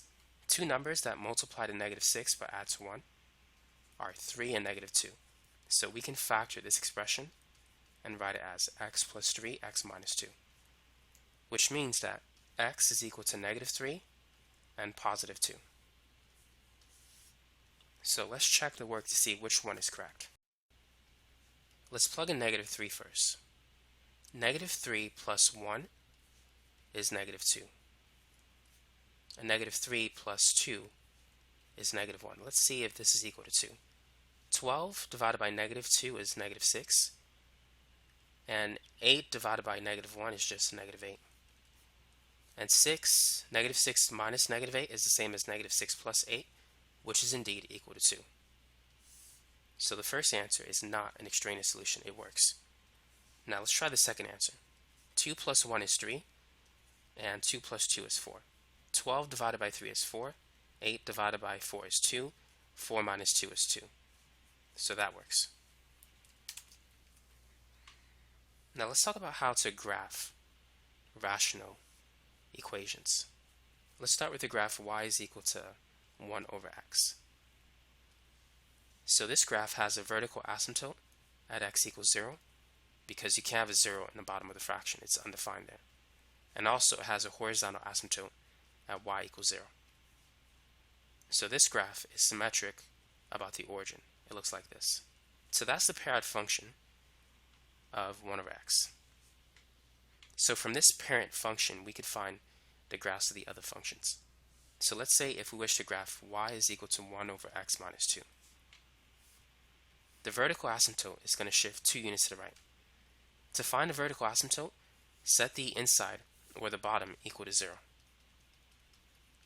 So the vertical asymptote is x equals 2.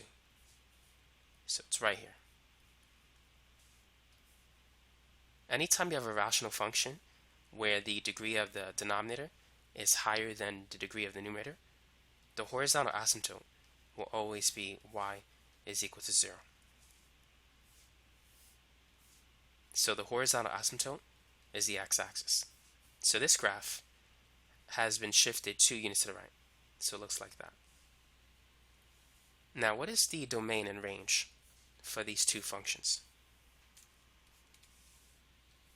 So let's start with the function on the left. All the way to the left, we have negative infinity. All the way to the right, we have infinity. The only thing is x cannot equal 0. So therefore, we have to remove 0 from the domain. So it can be negative infinity to 0, union 0 to infinity. So for rational functions, remove the vertical asymptote from the domain. And the range, remove the horizontal asymptote. Notice that y cannot be 0, because that's the horizontal asymptote. So the range is also negative infinity to 0, union 0 to infinity. Now what about the function on the right? The range is the same. Y can't be 0. But the domain is different. The vertical asymptote is now x equals 2. So we have to take that out.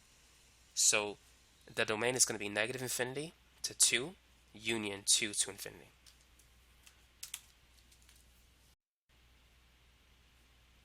Now let's try another one. Go ahead and sketch a rough graph. So where's the vertical asymptote now? If you set x minus 3 equal to 0, x is equal to 3. That's the vertical asymptote. So it shifted 3 units to the right. So it's now over here. Now what about the horizontal asymptote? Is it still y equals 0? This part would be y equals 0, but notice that we added 4 to it. So it's going to go up 4 units.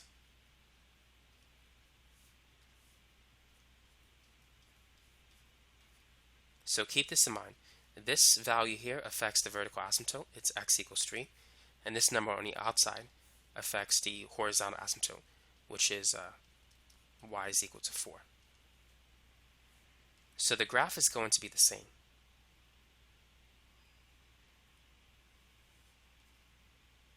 It's going to look like this. Now, if there was a negative sign in front, the graph would look like this. It would be reflected over the horizontal asymptote, just so you know.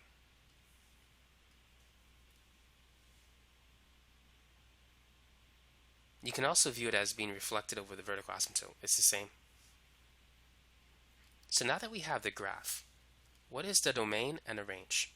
So for any rational function, just remove the vertical asymptote out of the domain. So it's negative infinity to 3, union 3 to infinity. And for the range, remove the horizontal asymptote. So y cannot be 4. It could be everything else but 4. So the range is negative infinity to 4, union 4 to infinity.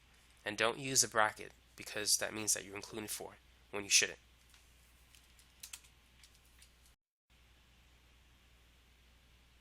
Now let's try one more example. This is going to be the last example of this very long video.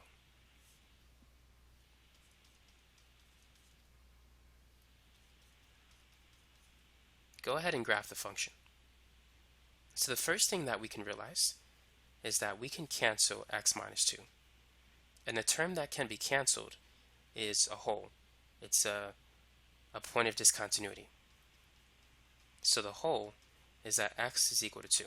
I'm not going to focus on the y value. I'm just going to draw a rough sketch of the graph. So it's not a graph that's drawn to scale. Just a simple rough sketch. Now you see that we have a surviving term in the bottom. That factor in the bottom that was not canceled, that is going to give us the vertical asymptote. If you set x plus 1 equal to 0, x is going to be negative 1. So that's the vertical asymptote. And let's draw it here.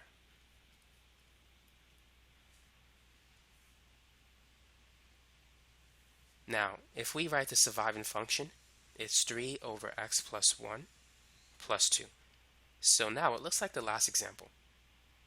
So the horizontal asymptote is 0 plus 2. So it's over here.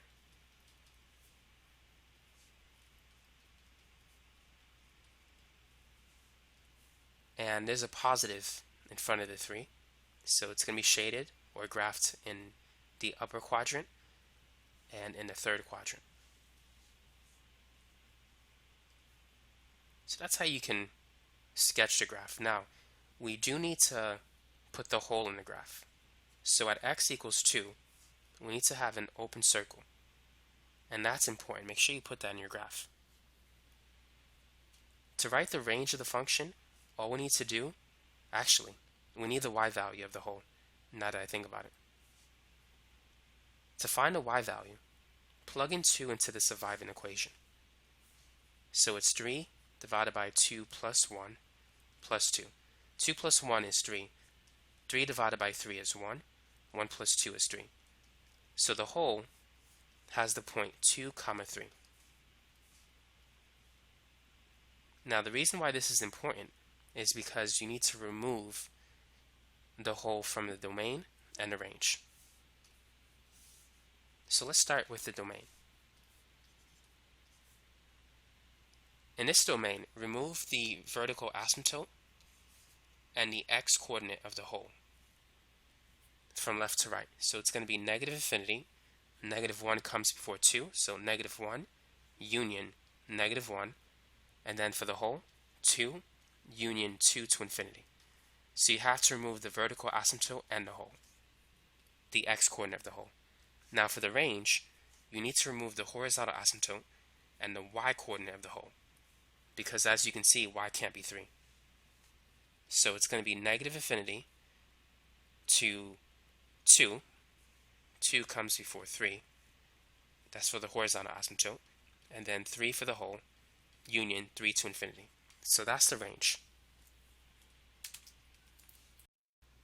So that is it for this video. By the way, if you want to watch more videos, you can go to my website, video-tutor.net, where you can find all my playlists, or you can click that little red button that says subscribe. It'll take you to my channel where you have the option to subscribe, but you don't have to. And you can see my playlists on algebra, trigonometry, pre-calculus, calculus, general chemistry, organic chemistry, and physics. So you can find a lot of these algebra topics that we went over in the algebra playlist. You can find more examples, practice problems, so you can do well in your algebra course. So that's it for this video. Thanks for watching and have a great day.